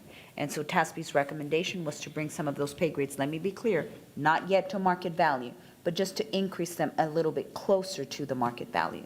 So to say that all of those pay grades are not corrected to market value would be inaccurate, but they are a little bit closer than what they are currently. And so that's to the tune of $520,000 Okay. only. Do I have any more discussion? Do you need to speak to? So currently, this is, I think we're still on the discussion action item. Yes. No, ma'am. So I guess what we're asking this evening is if the adjustments aren't the way that you want to move forward, we can remove those for 500 and what was it? $20,000. $20,000. If we don't want to make any of the adjustments that we brought back that we thought were priorities for the board, we can delete those as well. And, but we would definitely need to make a decision concerning the incentives. And it's our recommendation that we don't go forward with the incentives for next year. We don't have the funds available for it. All of that would have to come out of the fund balance. So we just need kind of a motion on the compensation plan. On the compensation plan. Ms. Faulkner? Mr. Macias? Yes. So, so we're going to, are you requesting, I guess, a motion to determine what direction we want to go with the stipends and? Correct, the consensus of the board, how we want to move forward. Sure. Okay.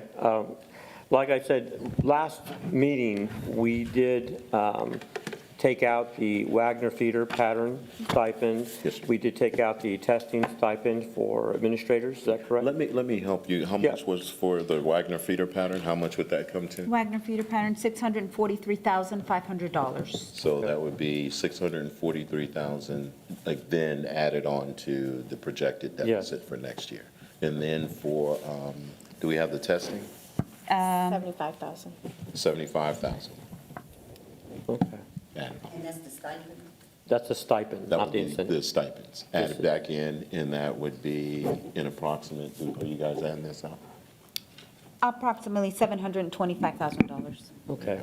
And again, that's approximate because there's some employees that, what I'd like to do, I guess we'll take it piece by piece because there's other parts of it, but that's the first one. So if we're needing a motion on the floor, then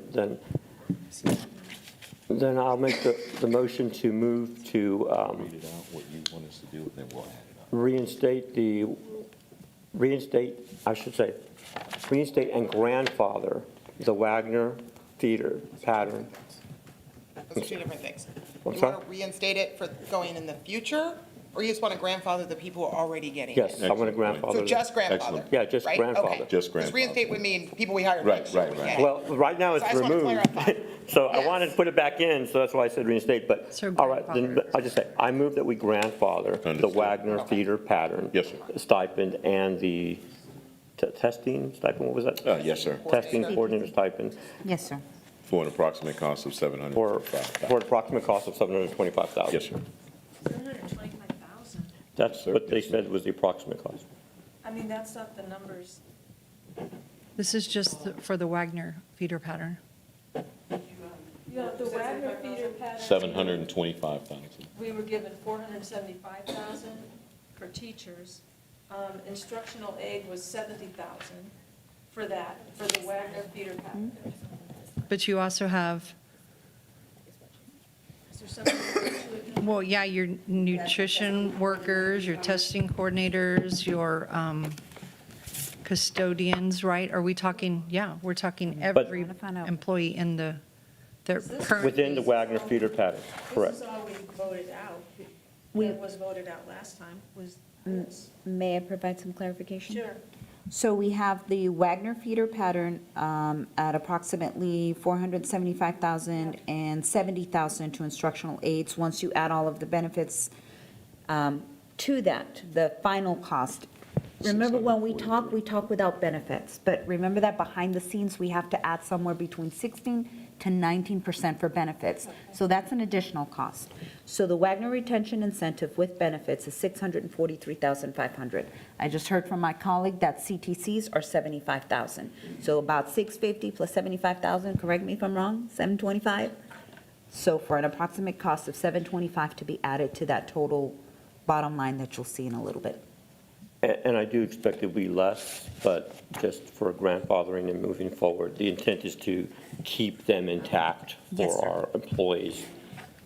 So I did make a motion, I don't have a I have a second. motion on the table. Do I have a second? Second. Okay, I have a motion on the table and a second. Can everyone proceed to vote, please? Where's grandfathering? I'm waiting on Mr. Macias. Okay.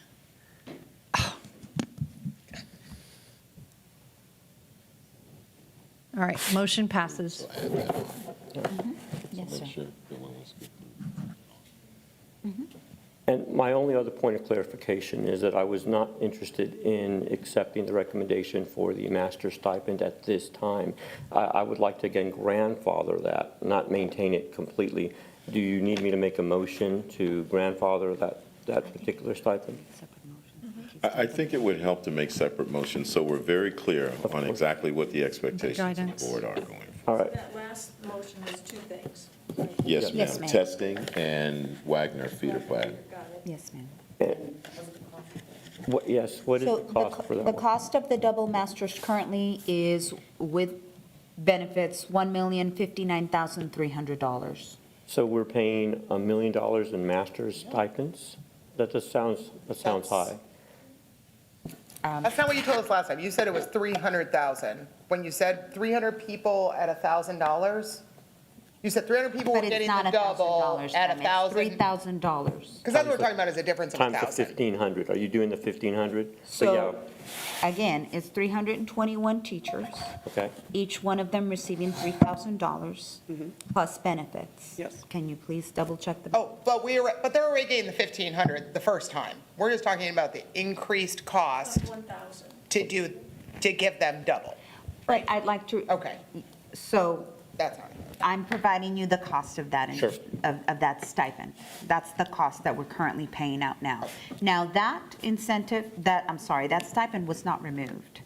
So Yes. that's currently, And that's why I asked if you wanted me to make the motion, just because the recommendation from administration initially was to reduce it by 1,000. But I'm going to make the motion that we grandfather that stipend for current employees. New employees wouldn't receive that $1,000 extra. So, but the overall thing is $1 million, but yes, that's what we currently pay out. Now, the reduction to that by $1,000 would be $321,000. Okay, so that's what we're basically keeping in the budget, 321,000. In addition to In the addition to what we're paying. 725. Yeah, in addition to the, yes, of course, of That's course. already in the budget. That is Yeah, already. that is already going to be in the yes. budget. This is the only change. This is the changes to 321,000. And again, roughly, if employees leave, they don't get grandfathered, we're not going to add this expense going forward. But again, my biggest concern is the employee retention and ensuring that we're not hitting teachers and employees multiple times with the reduction. So we're grandfathering all of our current employees, is that correct? 321, right? For the masters, we're talking about the master stipend right now, right? The double, Yes, the double. we're I mean, I get- grandfathering the double masters Yes. to the tune of $1,059,000, which is already included in our proposed budget and our forecast. We are going to reduce 321.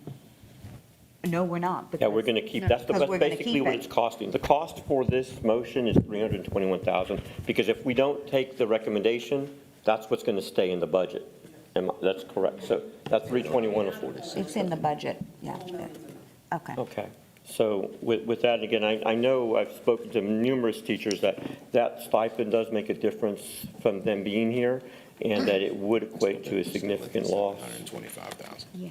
So again, I'll make the motion then that we grandfather the master's stipend It for, was a proposal, correct? So for 1,000, you want to clarify? It was a proposal. It was So if they just a don't accept proposal, it, so if you don't accept it, when you you just make the don't- you don't motion have to so that's why I said, accept. that's why I asked you, do I need to make the motion? Got it. We just don't accept it. good. Because if I You accept don't it in the accept it. plan the way it is, it's going to be It stays. accepting it. And Stays. it's, That's right. We've but already it's also, budgeted it's for going it. to be for new employees as well, though. We need Now, to that you would have to clarify. clarify. We need to I clarify. apologize. So let me make the motion, so Yes. we're all clear. Yes, sir. Because Okay, so let me reiterate. What you're saying is, your motion should state that we want to keep the ones that are currently being paid at what they're being paid. Moving forward, and the we're term- taking the recommendation. So moving Yes. forward, anyone hired next school year, we'll get only 500 for that. no, we'll get 1,500, we'll get $2,000. Yes, they'll get 2,000, only no. 500 for that smaller one, the 1,500 for the master stipend. Yes. And if you wouldn't mind separating it, because it does Did you matter. the motion? I know what you're talking about. Let me get it. So two separate motions? No, separate, don't say 2,000, because it's not one stipend. It's, people moving forward would receive a $1,500 stipend for master's degree and a $500 for master's double. degree in the teaching field. Well, Ms. Ryan, since you've been making notes, I'm going to let her make the motion. Go ahead, Ms. Ryan. Yes. I have that page in front of me. All right. So I move that we approve a master's degree in teaching field stipend of $500. Excellent. And also grandfather current employees who are receiving $1,500 for a master's degree in teaching field stipend. Yes, ma'am. Second. Thank you. Good. Well done. We got a second. I have a motion on the table and a second by Board Member Eaton. Okay, so I think we can vote. We're voting.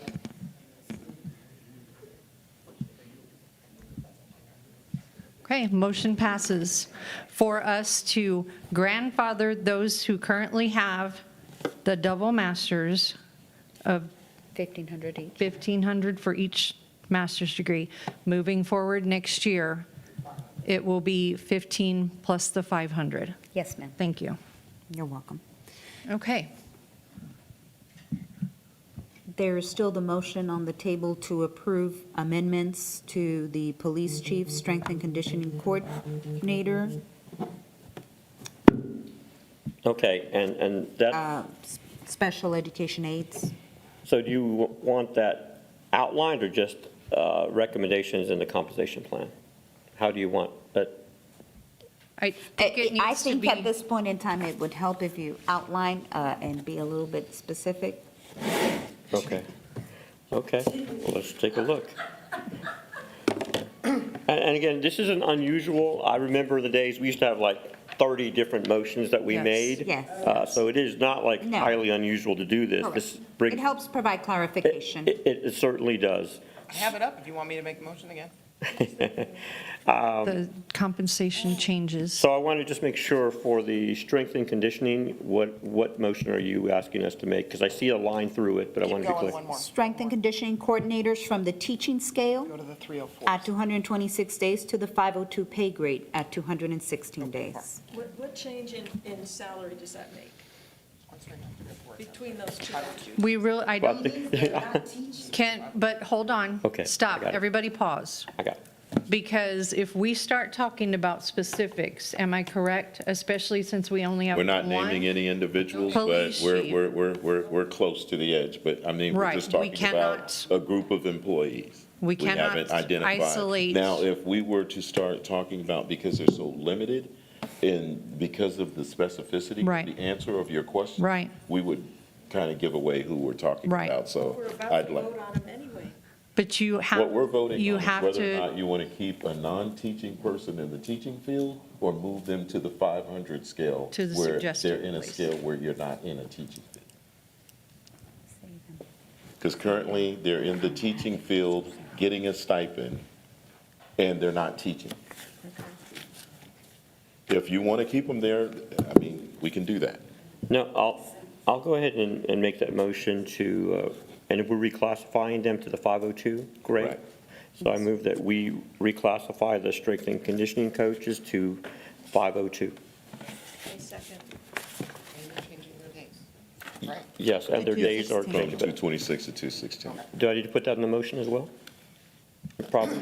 And adjust their days to 216. Okay, I have a motion on the table and a second just for Strengthening. the reclassification of strength and conditioning. Please vote. Oh, we need a second. Ms. Stanford, second. She seconded. Okay, there we She go. seconded. Sorry, Betty. Okay. Seconded? Okay, motion passes. So we have addressed one recommendation. Do I have any other motions on the table as far as recommendations for the reclassification? And to remind everybody, the recommendations still left on the table are the police chief pay grade from 506 to 508 at 230 days, as well as the reclassification of the special education self-contained unit paraprofessionals from pay grade 303 to 304. One bilingual secretary from pay grade 304 to 306, and an HR secretary from 308 to 306. Then I'll move that we reclassify the police chief from 505 to 508 pay grade with 230 days. 506 to 508. You want us to do each one, right? Yes, ma'am. Yes. Can we get the dollar impact as we go? Not right now, because that's an individual. So we're treading water right here, because that is an individual and that is an employee. If it's a group, it's different. So we need to, I think, tread lightly on this one. Yes, it is. So I motion, who seconded? Did I get a second on that motion? Second. I have a second and a motion and a second. Proceed to vote, please.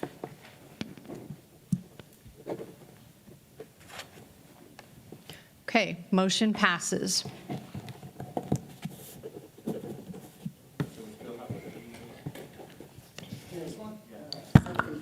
I move that we move special education self-contained aides from pay grade 303 to 304 as indicated in the draft compensation plan we received. Second.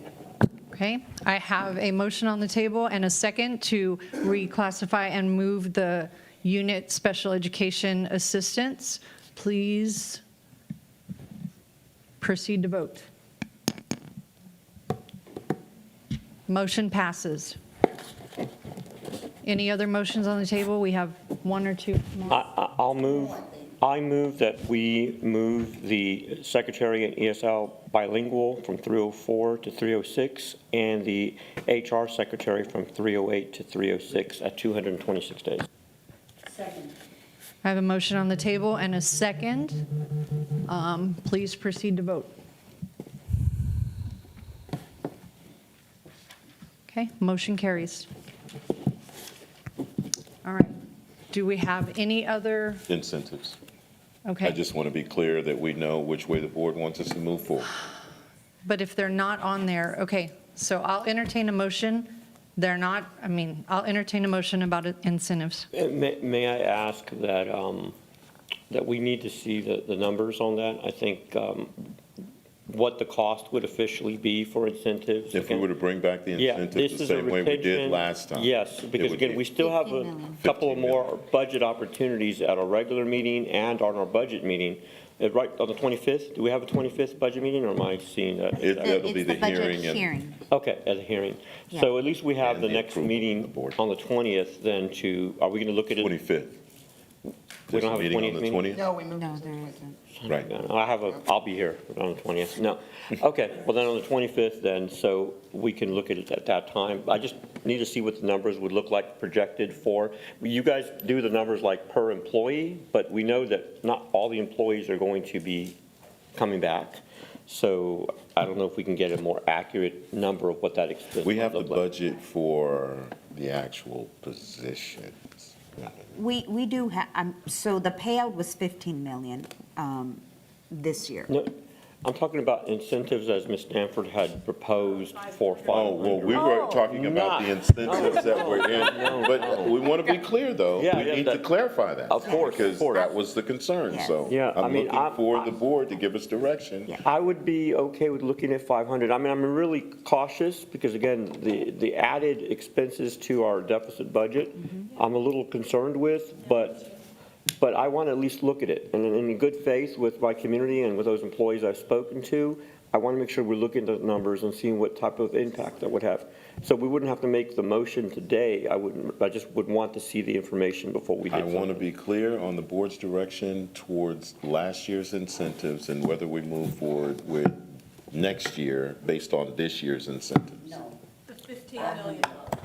Well, I'm prepared to make a motion if it doesn't get seconded or Thank you, ma'am. voted on. Thank you. Then that's fine. Yes. Then, while I don't believe a motion is necessary, because I guess my motion is that the board direct the superintendent to add the incentives as published on May 9th to this board and voted on already by this board back to the published compensation plan for 24-25, so that our teachers and staff do not receive a $2,000 to families, sometimes $16,000 income reduction because if this motion does not pass. That is what the cost effect will be to our employees.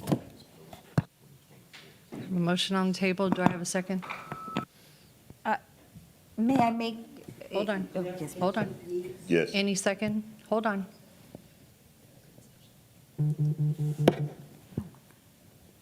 No second, the motion dies. Point of clarification. Do you have discussion?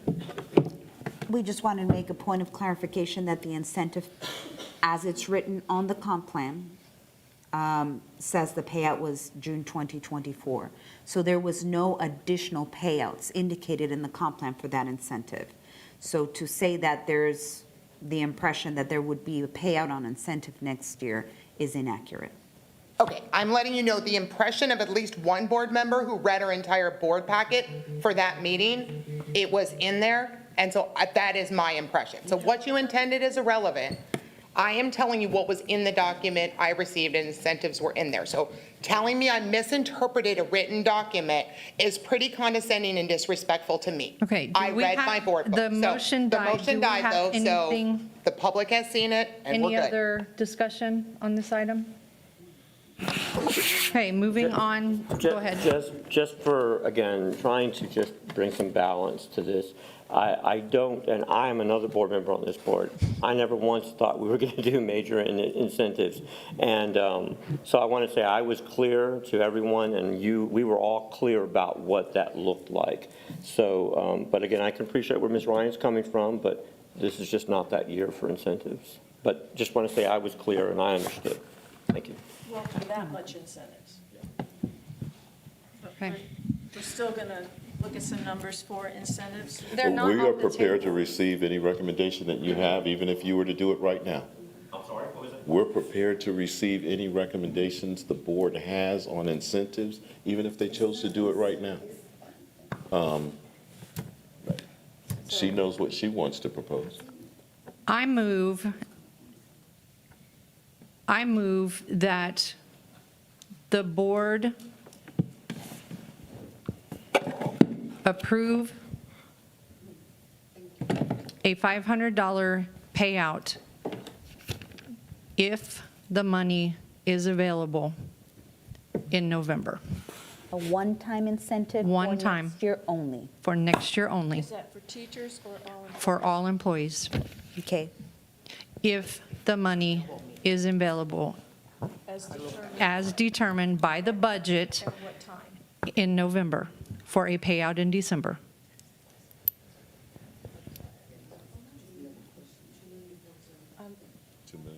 Okay. And that is an approximate cost of $2,047,000 for all employees to receive a one-time payout next school year only. If the money If the money is is available. available in November. And that's the part I'm a little confused about. What do you mean by if the money is available? I mean, 'cause That's the way every school board pays out their incentives. The caveat is always, we will pay you, and you have to make a motion, but the caveat is if the budget allows for it, because it is an incentive. It is not a stipend. It is not part of your salary. Just like a company, if I was working for a company, hey, we're going to give you a Christmas bonus if the money is there. If we're in the red, forget it. Well, the only reason I have some concerns with that language is because it still seems like we might give it to you, we might not. Right, exactly. So the problem is that when we make this determination in our budget, we already know we're in a deficit. So there's already no money. So when you say if we're in a deficit, then there's no money. So that's my thing. We There's either a need to motion take- on the table. Do I have a second? We need to take a step to improve. That was my only concern. More for discussion. No, we need to there's make no a discussion. second and then discussion, or it dies. Okay, I'll second it. okay, there's a motion on the table and a second. Is there any discussion? Yes, Okay, go ahead. yes.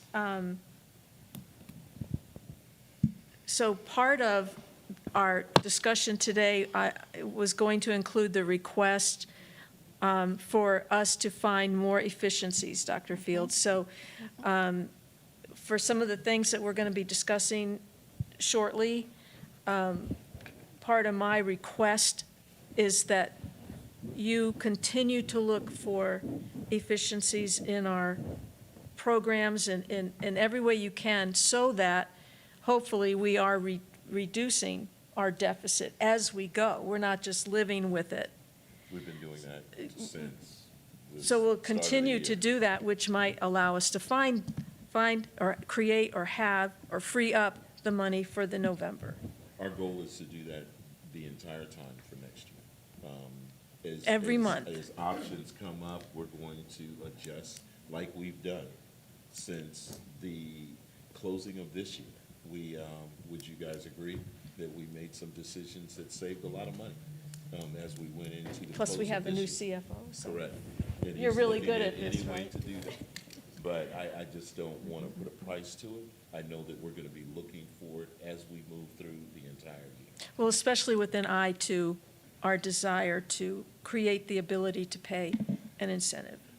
Again, I would, just for clarification for the board and to support what I've heard, to Mr. Macias's point, we're in a deficit budget. I So know. if we're looking to not be in the red, I don't foresee that.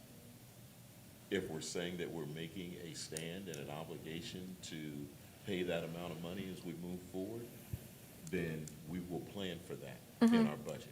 I would tell you there's some things that we're going to bring up in going through the budget that I think will help get us closer to where we want to be.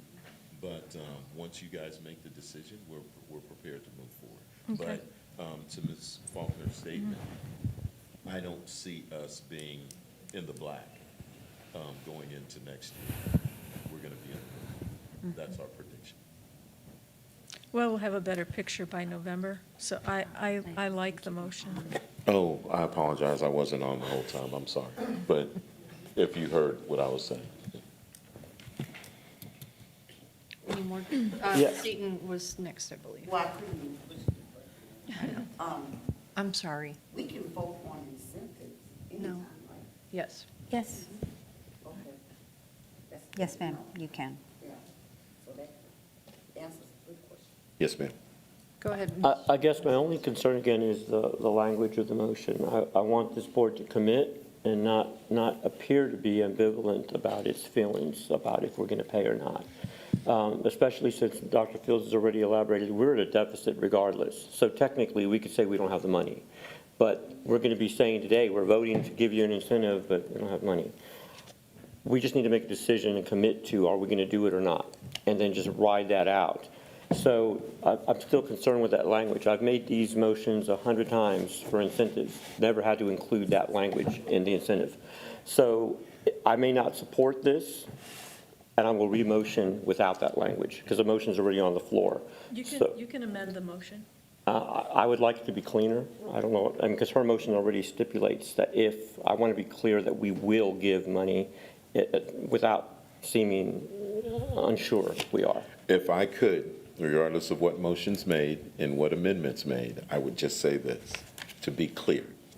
This is for next year. It is. Next year only. It will not be available the following year. And my request. We don't know. My request would. Even if it is available, it won't be based on this motion.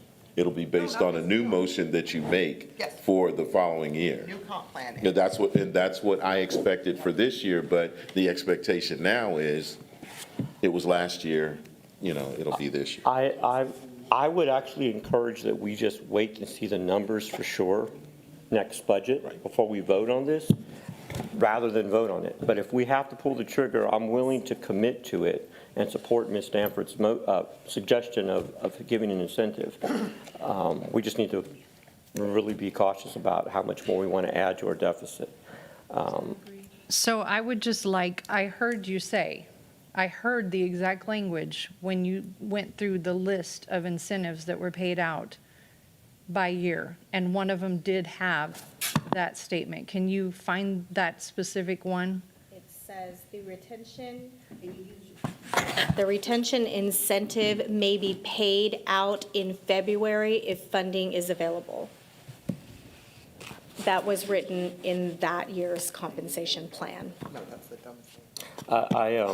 And that was for what month? Was it this last spring one we did? No, that was written in the compensation plan for 2020, 2021. Okay. And I don't think I was on the board in 2020, 21. That was the 1 year I was at Alma Colleges. But I can understand why that might have snuck in that way then. Okay. Anyway, that's still I'm going to vote against it because I want to make sure it's clear, but I will make the motion afterwards if it doesn't pass to have a $500 incentive.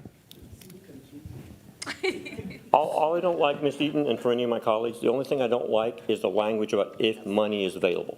I'll vote for the incentive, but not with if money. If we vote for it, we're going to commit to it so our teachers know they at least can expect a stipend, an incentive in December.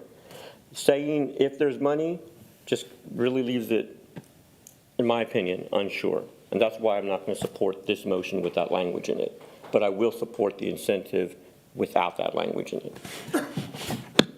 Okay, well, there is a motion on the table, and as we know, historically, it has been made, and other school districts, if you listen to their budget meetings, it also has been made in their budget compensation plans as well. So at this time, we'll vote on the motion on the table. Can we repeat the motion, please? I'm sorry. The motion was, we will give $500 in the December paycheck if the money is available for dispensing when we look at it in November. Incentives, yes. For all employees for this school year only.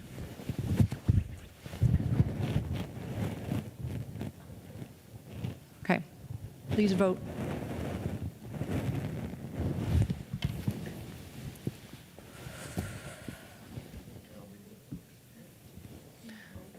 Motion passes. Okay. So essentially, we're just putting a pin in it. We'll revisit it in December. It's November, sorry, November. In my mind, it is just letting our teachers know and our staff know, we know we're in a deficit, but we care enough to visit it again. Okay? Can we, I need a motion. Can we take a 10-minute recess before the budget workshop discussion? Yes, I figured. Make a motion. Make a motion. I motion we take a 10-minute recess before the next presentation. Second. Okay. Aye, say aye. Aye. Aye, nay, go. Go.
Hungry? Starving.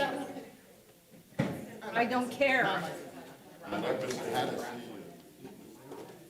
By the way, we need to mention that this is a donation right here. It's not a donation. No, it is. Look, it says donation from Oh, professional. Paula brought that in, yes. That's what I'm saying. Oh. It's a donation. But not all of it. No. Rest of our budget. I need a cookie.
All right, we are back. Item number 4, budget workshop discussion. Who wants to take this? Okay. So we're going to move forward on the budget workshop discussion and open that up to Ms. Davis and Mr. Guerra. Before we do, one more point of clarification before we move off the comp plan. The statement that you made on the Wagner feeder pattern, it was for every employee. Currently, it's just for teachers and paras. It's not for administrators. So we're going to do it the same way we've done it in the past, correct? Your intent was not that everybody receive it or to change it at all. Understood. Just wanted to make sure. Yeah, just in the way it was already applied. Understood. That's what we'll do. So, Mr. Guerra, Ms. Davis, if you would like to go ahead and start with the budget workshop for tonight. Yes, sir. Now we're entering the budget workshop portion. And tonight, we will be sharing with you a current budget update, where we currently are year-to-date with our actual expenditures. We're going to take a quick look at our budget planning timeline for 24-25, our budget outlook and our forecast, and then we're going to bring to you a recommendation on something called disaster pennies resolution, as well as discuss other items.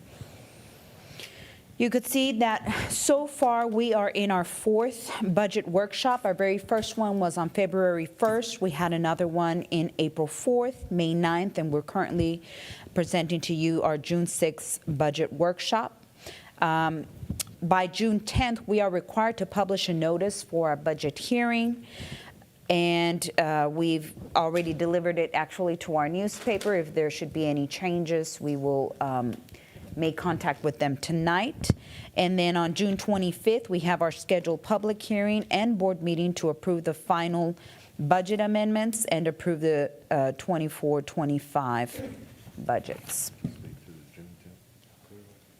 I'm sorry, I can hear. The publishing, you tell them what that means? Mm-hmm. Okay. I did, yes. So what we're looking at now is the general fund budget. This is our revised budget that you see up here, where we have a revised local revenue of $126 million, and that is because when we adopted our budget, we adopted a budget with a $40,000 homestead exemption. Then in November, there was an election where that got shifted to $100,000. So that's what we're seeing now, a revised local revenue of $126 million. Year to date, we've received $99 million, which is about 79% of that. For state revenue, we have a revised budget of $110 million. And for federal revenue, our revised budget is $4.9 million, bringing that up to a total revenue of $242 million. For our salaries and benefits under expenditures, we have a revised budget of $216 million. We've expended about 82% of that. Operating costs, we have a revised budget of $49 million for total expenditures of $266 million. That's about a 79% expense. Now, if you turn to the next slide, that's where we're currently at, what the board has adopted. You're going to take a look at the actual forecast on that second column. So the forecast, the forecast is where we predict to end at the end of June this year. So if you remember our local revenue, the revised budget is $126 million. But our forecast, we are forecasting to receive $101.8 million, and that is because of what I mentioned earlier. We adopted at a $40,000 homestead exemption, but that went up to $100,000 homestead exemption. So that's why we are receiving less in local revenue. Yes? Okay. And then for the state revenue, our revised budget was $110 million. However, because we're receiving less in that local revenue, the state is making up for it, and we are now forecasting to receive $132 million in the state revenue. For the Can I make a clarification? Yes, sir. As we move through this, since we have the PowerPoint up, if there's a question at any time, please stop us so we can just answer it at that time. No, feel free, ma'am. Sorry, it's not showing. Yeah. I can't tell. You're going to have to raise your hand. sorry, question on column 1, before we get over to the other columns. So, when I flip back a slide, I see 266.4 in budgeted expenditures, and then the forecast is 270.6. So there's another over 4 million in budget amendments coming this month? There's always an end-of-year final. Well, the end of the years are usually, so we're over, right? Because you just want to make sure you're not, no matter what, we fluff the budget at the end of the year so that you make sure you're never over a budget category because you'll get a finding. So I assume you're going to fluff it to way over 270.6 to be safe, right? Yes. Okay, so, but just to get to our actual expenditures, it looks like we're going to need another over 4 million in budget amendments just to cover the actual costs and then fluff on top of that? Are you talking about the forecast or the budget for next year? No, I'm on this year. The slide before this had our budgeted expenditures at 266, but this shows our forecasted actual expenditures to be 270.6. That difference, Ms. Ryan, is already in the difference deficit amount of 33.8 million. Okay, but what I'm saying is, when you bring us budget, we always get end of the year budget amendments, right? And just to make sure we're close. I get what you're saying. The fluff ones, I like to call them, just to make sure we're safe. But you're going to bring us over 4 million plus fluff. Yes. Okay. Not fluff, just to make sure, because. It's our safety budget, right? So Yeah. we make sure that we don't, when the check's clear, you don't want to be over in any Yes, category. I get that. we do not want to be overspent in any of the Any functions. category. So on Exactly. top of that 270.6, our final budget amendments will be higher than this to give us that room for. Yes, and it's going to be the best prediction we can make. Okay, but I guess I'm more concerned that not only did we do a bazillion budget amendments and get our budget up to 266, apparently it's now even higher than that based on this forecast. I would say that if you look at the operating costs that we decreased to 41.5, that really makes a difference too. And our accounts payable is working real hard with all the department secretaries, calling vendors, and that number could go down and also contribute to when we come to that final amendment. So I would say by the last board meeting, right, June 25th, we will already have like an extra 2 accounts payable runs. So we will have a better number then. And they are working on what are we going to pay in July and August for the remaining of the June items or services that have come in. Okay. So we're trying to get there. So that way it's not too much. Yeah, we Yes. don't want to be ridiculously off either. So, but again, it's just back to, I truly, and people keep asking me this question, where's the money? And I don't know, because I can't figure out still how we went from having 2,000 more kids last year and only spending 246, and now we're up to 270. We can go through We are that. not operating efficiently. Well, I know we can add no, we numbers. could- I get that. I'm talking the system as an entire organization. We can't function at this per pupil cost. This is not sustainable at $11,200 a student. We can't operate Judson that way. Something has to change. The cost per pupil has got to get in line with what other districts are. It's got to get back down to that $9,500 to $10,000. And that means looking, and I thought we were going to do it this year, but maybe next year's the year of efficiencies. We have got to become a much more efficient operating machine across all categories, because that can't be our per pupil cost continuing going forward, because we can't sustain it. So, and I hope we really start taking a hard look at lots of things. Because cutting one person's $3,000 master librarian stipend, that's budget dust. That does nothing for us. Like, we have to look bigger and harder at making this a lean, mean, efficient machine. Because, right, we've done a bunch of little cuts, and then we add them back in, and that, like, we're not making significant progress.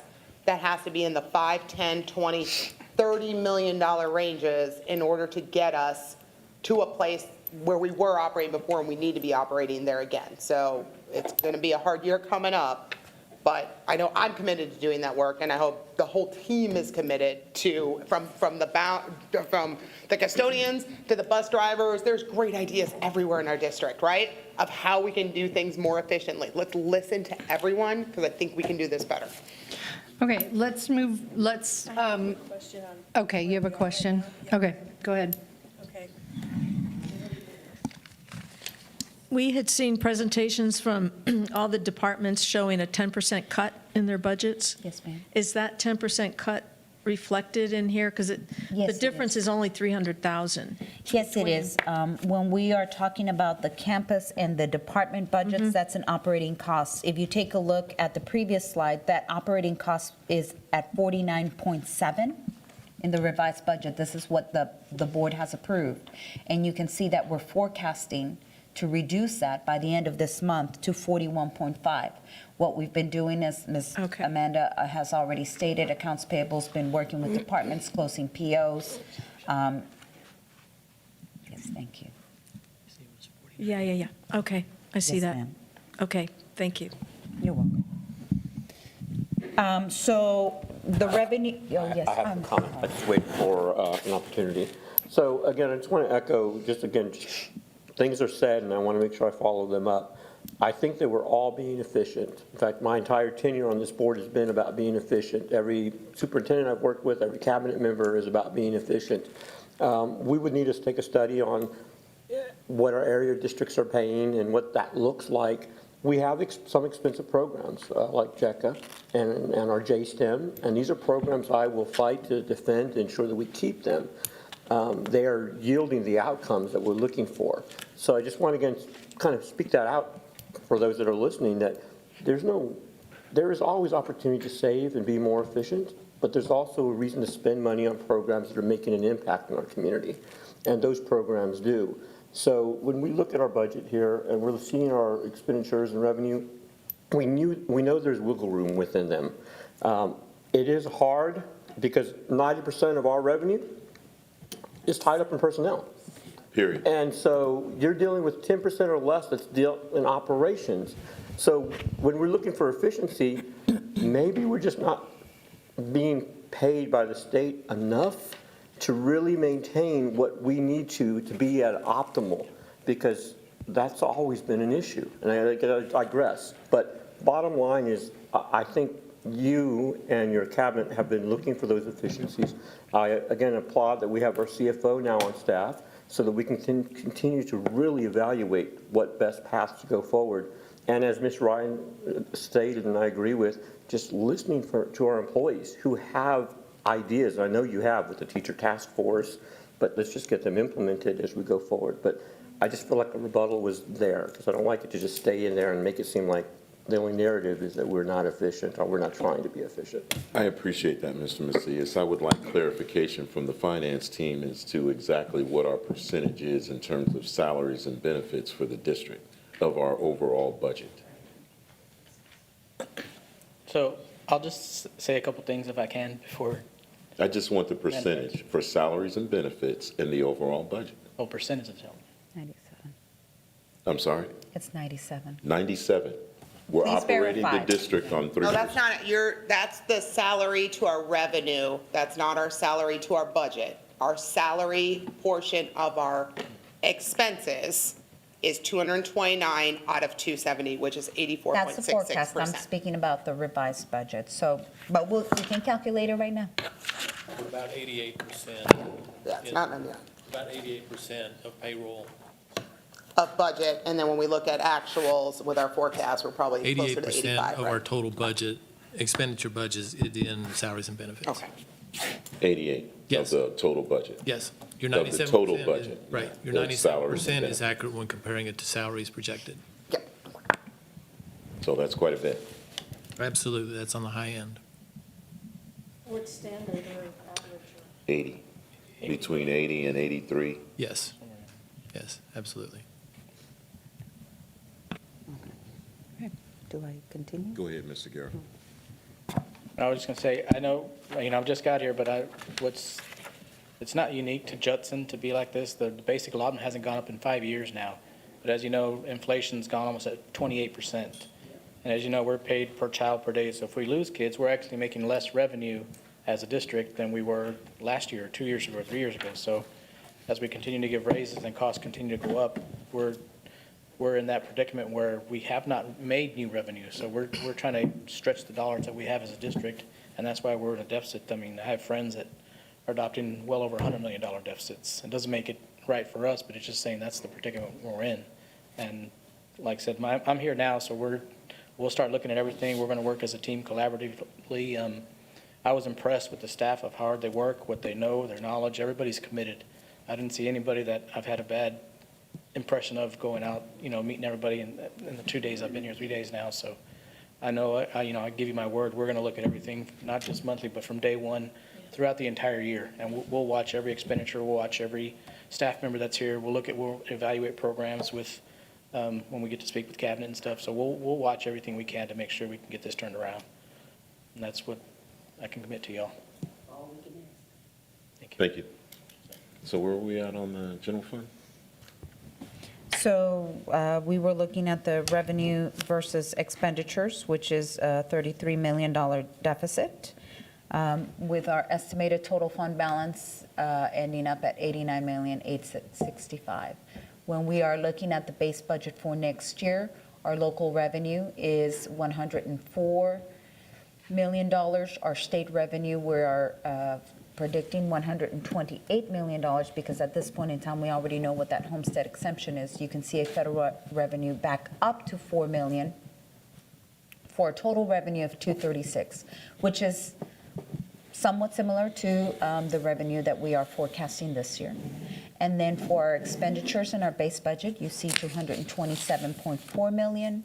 For the operating costs, we are predicting them at 41.8, because that's about where we're going to end out the year. For total expenditures of 269.2, you can see that that is very similar, slightly less than where we're currently forecasting. So when you see the total revenue versus expenditures for next school year, that's a deficit of $32.7 million. And the total fund balance at the end of next year would be predicted at $57 million. Any questions?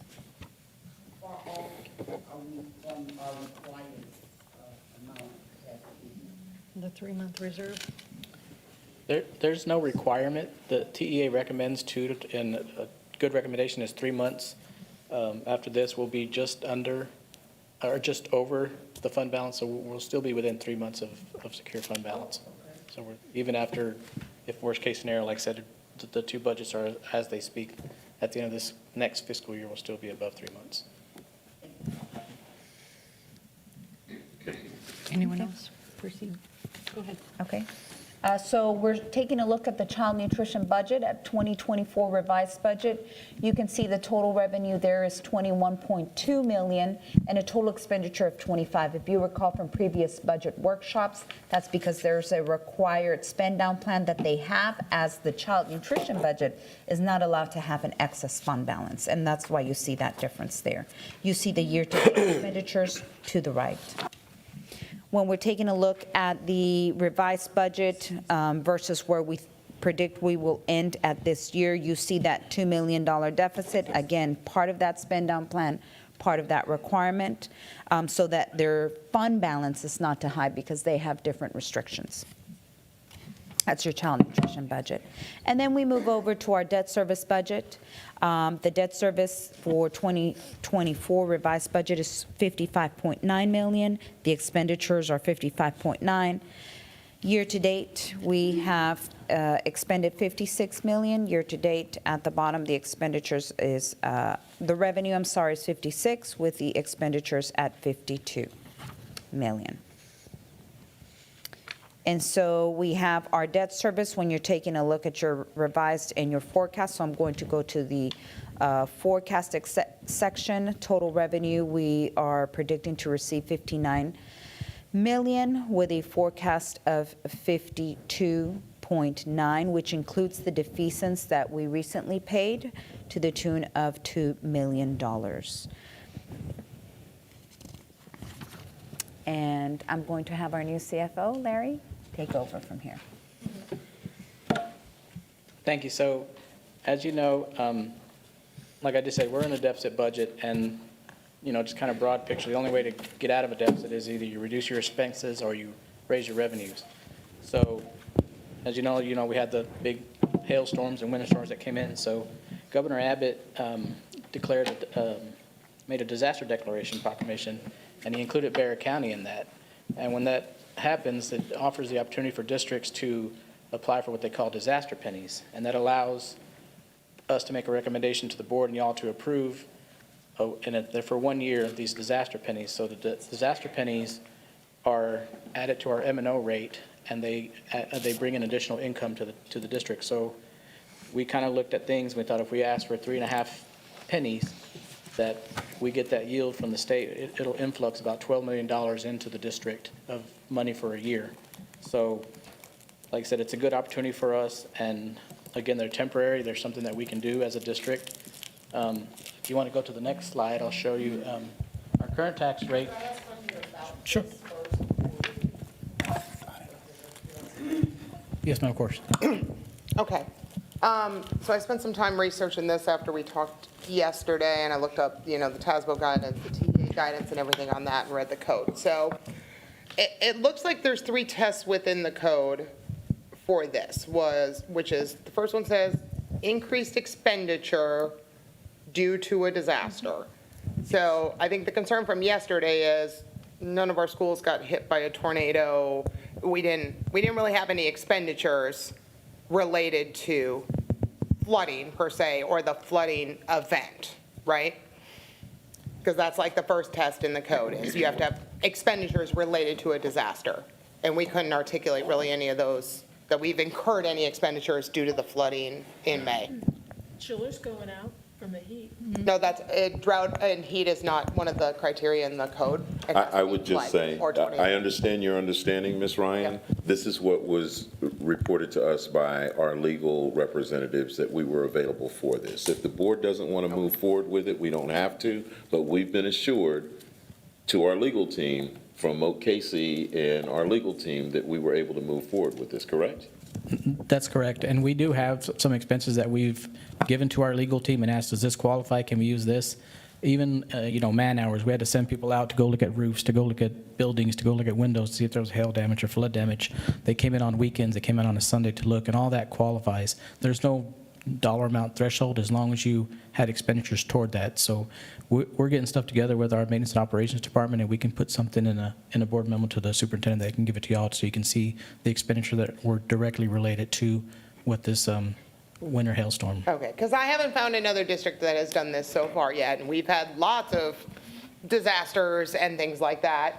And TA, when there are disasters that impact school district, TA comes up with very specific grants. So like when Hurricane Harvey came, they didn't use this, they used, TA came in with grant money, and there's other ways that would mitigate that. So I guess my concern, because obviously one set of my stakeholders are teachers and parents and all those staff people, but the biggest portion of my stakeholders are the taxpayers in this district who don't have anybody associated with Judson, but they still pay the taxes.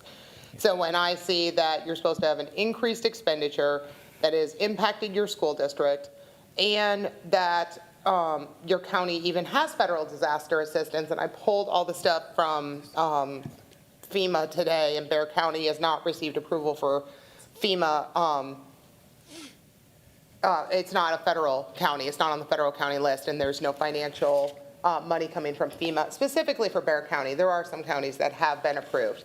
That to use a disaster money for expenses that have nothing essentially to do with the disaster, but because we lost 2,000 kids and we didn't reduce our expenses, like, that's not something I'm willing to put onto our taxpayers.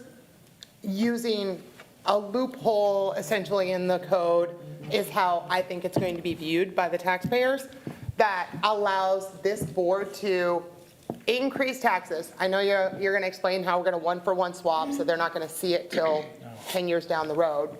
But this is a tax increase on their M&O portion of their taxes, for something that's not at all related to a disaster expense.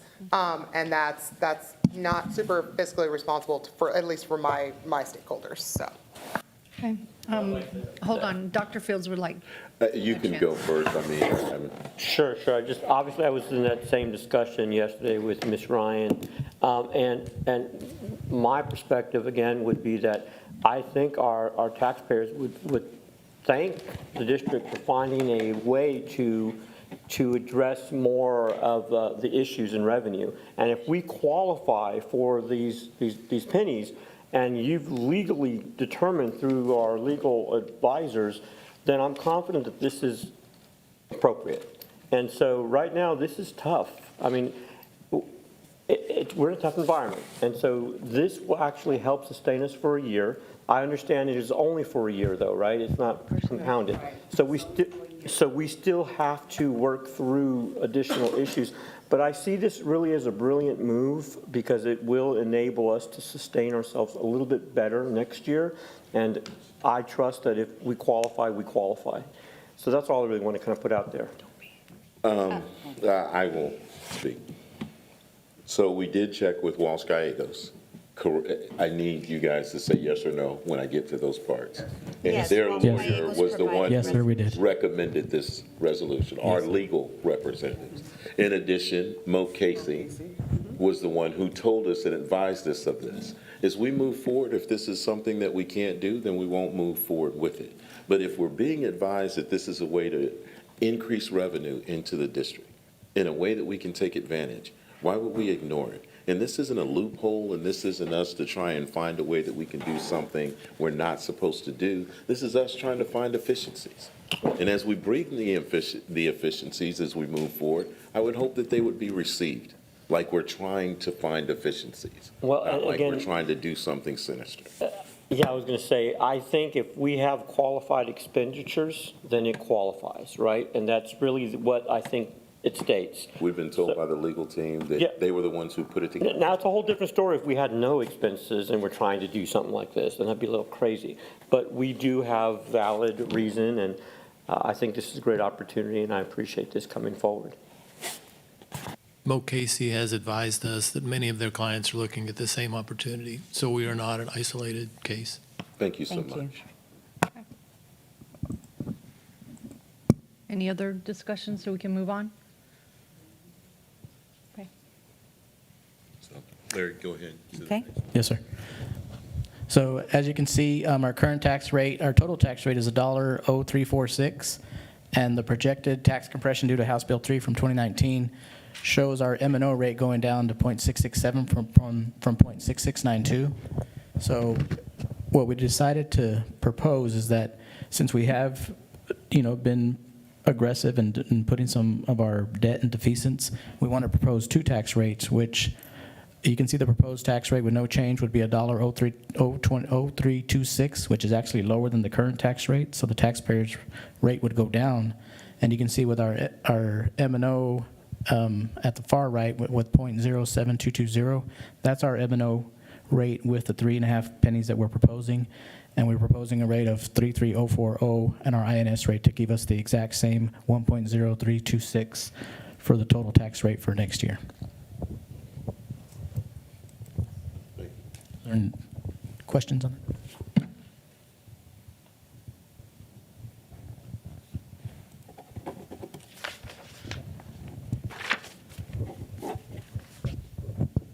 Okay, so you can see on the left is the base budget prior to any of the disaster pennies that we're proposing, and you can see that $32,795 deficit that we're looking at next year. If y'all do accept the disaster pennies and we want to move forward, it would reduce the deficit to $20.550 million. So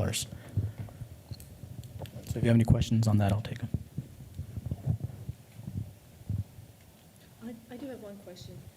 Is there a negative impact on the taxpayer in some way? No, like I showed on the slide before where it showed the total tax rate was $1.0346. You can see it's going down to 1.0326, so actually their tax rate is less. They don't see an M&O rate and they don't see an INS rate. They see their total tax rate on their bill. So you can see their total tax rate is actually going to go down next year. with the plan we're proposing. So this plan doesn't harm the taxpayer? Okay. No, ma'am. Thank you. Yes. Yes. Just to be clear, though, it is going to pay our bonds off at a slower rate, which is going to require us to keep our INS rate higher at the end of the bond. Well, we're not going to put $5 million into our debt service fund, which means we're going to have to generate that $5 million plus its interest somehow between now and when our bonds are due. So it may not show as any impact today because it's going to look like a one-for-one swap on the tax rates, but understand we are going to put $5 million less into paying off our bonds, and then we're going to lose the interest on that money sitting in there at 5.5% interest rate, because otherwise that money would sit there until we were ready to pay off those bonds or defease them. So to say there is no impact on the taxpayer, that's not accurate. There is just will be no visible impact on their tax bill from Judson next tax year. That is accurate, but it will impact down the road because we will have to still collect that $5 million at some point. It'll just be collected at the end of the bond. Well, to clarify, the $5 million is not, we have a debt book that's set with our debt that the board approved, that the taxpayers approved, and we have that set debt book. What we're doing, when we paid $5 million, we paid $5 million extra on top of the debt book. So the debt payment is set for 30 years. It doesn't go out 31 years or 32 years. It's still going to be paid off.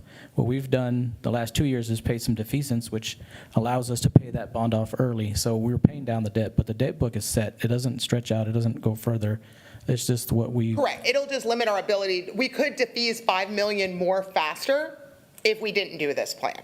We'd have another $5 million that we could use on a defeasance.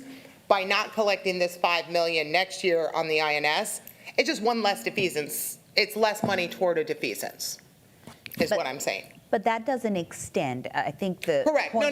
We're not paying it off early. I'm sorry. If my mortgage is a 30-year mortgage, right, it's always going to be a 30-year mortgage, right? Correct. So, but if I make extra principal payments, or if I save my money in a high-yield savings account, then 2 years before the end, I can pay it off early or do a defeasance. We don't really pay them off early. We do it in a weird way. But $5 million in funds will not be available for that purpose because we are taking money out of what we projected we would have in INS, or we'll collect $5 million less. So it's not zero impact. It's just an impact that most people won't see nor understand. And if we did what you're proposing, it would have a negative impact on the taxpayers because their tax bill would be higher. Correct. It would be so if the bond was going to be paid off in 30 years, and with this $5 million, we would have, had enough money to pay it off in 29. But if we don't have this $5 million, it means we have to keep that INS rate a little bit higher for one more year. And yes, that won't happen till 10, 20, 30 years down the road. So if we're going to be, penny wise today, then correct. There will be no impact on today's tax bill. It'll be down the road tax bill. I just wanted to say, I know that we have already done some prepaying on the bond to the tune of, I think, about 7 months or so. So we're already ahead. So if we were paying extra on our mortgage and we ran into a financial crunch, most everyone would stop paying extra on their mortgage. That's exactly They would make their normal payment, but they wouldn't pay extra anymore. That's an excellent analysis. They would hold off on that and paying extra on credit card. They would hold off on that to divert the money to where it's needed. So this makes sense to me. It's a choice.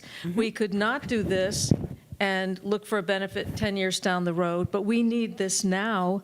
So it seems like a very efficient and wise way to use an advantage that's available to us now.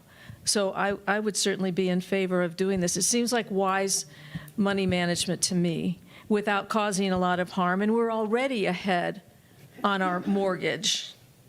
So we're not going to get a whole year behind by not paying extra. Over the last over the last 2 years, we paid in fact, this year, this board approved a defeasance of $2 million. We made that additional payment this year. Last year, the board approved a defeasance of $13 million. And those are only the 2 years that I've been here. I'm sure that in the past we've made additional payments. Right now, we find ourselves in a budget deficit, but with the ability to legally bring in more revenue to help offset. It's not going to delay our payment, Like he said, our debt book is set to be paid at a certain time. We're still going to meet that payment. We're simply not going to make an additional payment on our mortgage, but we're going to make every payment. Of course. Correct. And I do want to add too, just for those that are listening, that our fund balance would be higher, and which means instead of getting at 50, it'll be 69 million in our fund balance, which makes a difference. That's correct. You know, as investment officers, we still have $39 million in the INS fund balance. So if we see a defeasance or even a refunding, anything that we see that is beneficial to the district, we have the means to do it as well. So if we want to make another $5 million defeasance payment or refunding, we have the fund balance to cover it. Mr. Anderson, I know you've been waiting to speak. Go ahead. Go ahead. We had our financial advisor run a report for us that I've used in another district and stuff. And the district here has been very aggressive and very responsible about taking advantage of every opportunity they've got to do refundings or defeasance when that opportunity comes up. We had him run a report, since 2005, the district has saved over $98 million in debt obligations because of taking advantage of opportunities when they're available through refundings and other sources. So for somebody to say that we're not taking advantage of every top opportunity we've got, I think is very inaccurate. Thank you. Thank you. Who else? Am I able to make a motion at this point to accept it? Or? There's no action. There's no. Well, I don't know, did you want action? Do we need action? first, It's Well, not. if Hold on, time out. I could. Let Dr. Fields explain, because this is listed as a discussion item, so let him clarify So what we're expected to do. what we are going to need from the board is some guidance as to whether or not we should move forward in this vein. There's no reason for us to walk down this way if we're not going to be supportive. It doesn't call for a vote, but we do need to know if you guys are going to support this as we move forward. So in addition, this last slide shows you what the difference would be in terms of the deficit. Currently, we would come in at about 32 million. With with the disaster pennies, our deficit would then be 20 million, and then that would raise the fund balance to 69 million, as opposed to coming in the 50s as we saw before. So we feel as a team that it would be beneficial, and we just want to get kind of a consensus nod of whether or not we should move forward with this. And I would like to just say, since I've been here since last August, we've had many changes. We finally have people who are able to make decisions that are going to move us forward. So absolutely, I personally think this is something we need to do, because, I mean, before we were swimming, we were treading water, trying to figure out how we're going to manage. They found something that'll get us started. We knew that ESSER was going away. What was done with ESSER was before your time. We are fixing that. This is a way, this is a little start, and please continue finding other ways. So that's what I have to say. And point of clarification, ma'am, today we would like to receive a consensus because it impacts the notice that we publish on the paper. But we would actually be bringing the resolution for formal action to adopt the disaster pennies in the June 25 board hearing. I mean, we're just seeing this now. I mean, I've got 90,000 voters in my district that I have to speak to. So like, I'm not ready to give an opinion one way or another, because I know you've talked to a couple of your voters that are taxpayers. I would really like the opportunity to have them look at the code and say, do you think this is a good thing that you would support? Because I mean, we all have to get reelected at some point. But at the same time, so like, and those are the people that reelect us. It's not the teachers. Most of them don't live in the district. So it's the taxpayers that. And I just want to hit home once again that this is not an impact to our taxpayers. As we saw in the previous slide, the tax rate is actually going to remain the same. I think it's supposed to go down. Well, yes. Roughly the same. Roughly the same. Roughly but the same, it's- it actually go down just a bit, yeah. Ma'am, as a reminder, the tax rates that go in the notice establish the maximum tax rate that could be adopted. We are not actually adopting a tax rate until August, September. So really, we're doing this for purpose of documentation and numbers in the notice, and then the board will have the opportunity to adopt and they will be required to adopt an actual tax rate later. So it looks like you're looking for consensus, and I certainly look forward to voting on this formally. I'll approve it in June, so I'm supportive of moving forward with it. Again, I'll use the word brilliant. I think this is a great idea and a good opportunity. Thank you. No. Well, I think I made it clear that I thought it was a good move, so I'm in favor of moving forward with it. Do you have a microphone? I would like to hear from Be on the record. Board Member Eaton, since I haven't heard from you. I know. What do you want from me? I just want to hear your input on microphone, if you don't mind. I'd like to thank you all for finding this. I appreciate it. I appreciate everything that you all are doing to help us right the ship. So I support this. Thank you. Thank you. We're good. Anything else? Yes, yeah. I already said thank you. I'm so glad they're here, and I'm excited to find other things because, honestly, as a homeowner, I'm going to wait to buy my toilet when they're giving rebates. Honestly, I'm going to. Where do you go? You just wait. You wait for CPS to give, or SAWS to give rebates, and you watch for them. You look for those things that are going to make life easier. And that's what we have employed this group to do. They're watching out. Yes. They're making, and we have to trust that they've done their due diligence in bringing this to us. So I appreciate it. Anything else? We are good to go. Thank you so much. Do I have anything else? Yes. Yes, go ahead. Yeah, I would like to call for a revote on the previous motion, on the previous motion that we made for the, looking for my notes, for the incentive. For the incentive, we've done this before. I would just like to re-vote on that and make a motion that we will have a, I'm not sure, we did that last time because it was a tie. I'm not no, it wasn't, Yeah, it was. It was a tie? 3-3, or, yeah. It was a tied vote. I thought we could do that in a meeting. Yeah, it's a no vote or so someone from the yes side can. Okay. Okay.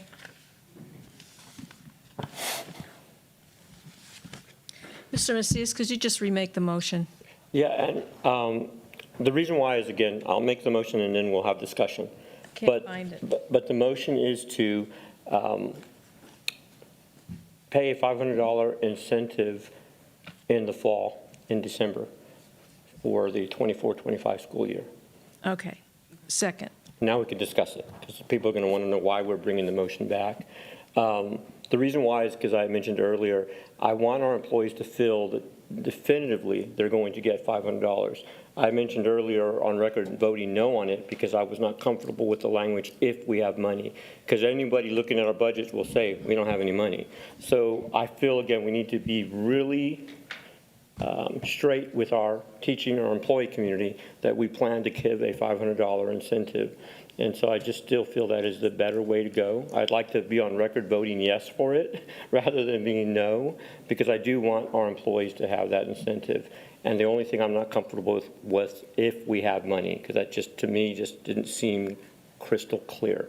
The intent is based on the adoption of this new disaster plan and our positioning now being at 20.5, that means that there is some flexibility to then ensure that we give an incentive, and I'd like to celebrate that and say on record, we're going to give you $500 in December. So we have a motion on the table and a second. You second it, yes. The function. So I would like to hear the number that we are voting on right now, because we're not saying if there's money, we are saying we are spending this money even though we're in a deficit. Yes, ma'am, and that total is $2,047,000 for all employees to receive a $500 one-time stipend only in November. I said December for Christmas. Okay, so the motion is One time only, 1 year. The new motion and second is that we are approving a $500 one-time stipend to be paid in December. Not stipend, incentive to be paid in December to all employees, one time only. So that's the motion on the table. They want us to, what the motion is they want us to pay $500. It's not if we have the money, it's that. We're going to do it no matter what.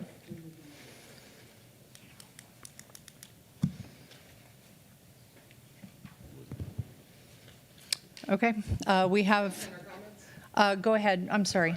I just now realized the slide, Oh, I had something to say, but I didn't realize I could push. No, go ahead. No, go ahead. No, just, I'm going to support this, but this is in no way a substitute for what we did, taking 2,000 to 6,000. So I'm not going to, vote no because it's not 6,000, if they can get 500, but this isn't the end of trying to figure out what we can do to take care of our employees. It can't be. Because we can always. We have to cut expenses. We have to cut expenses so we can take care of our teachers. We need to. That's why I asked the question, can you vote on incentives at any time? Only if you have the money, but you have to cut stuff. And just for the community, Ms. Eden just asked if we could vote on incentives at any I time. asked that Yeah. an hour and a half ago. And the question is yes. And so if we want to, we can do more later. But right now, this is it. Okay, I have a motion and a second on the table. Please proceed to vote.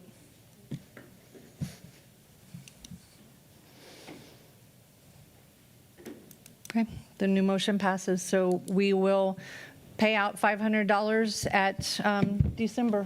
Yes, ma'am, thank you. All right, any more business? Only the clarification that if we were to move forward with the disaster pennies, we gave a statement up there that the deficit would be around 20. This would be an add-on to that of 2 million plus the 725,000, so almost 23 would be the deficit. Understood. I imagine those things would add up. Just want to make sure that we stay grounded. He just said it. It would be almost 23 million. 23. Yes, ma'am. Any other? That'll go to 23. Yeah. Any other business? Meeting adjourned. Thank you.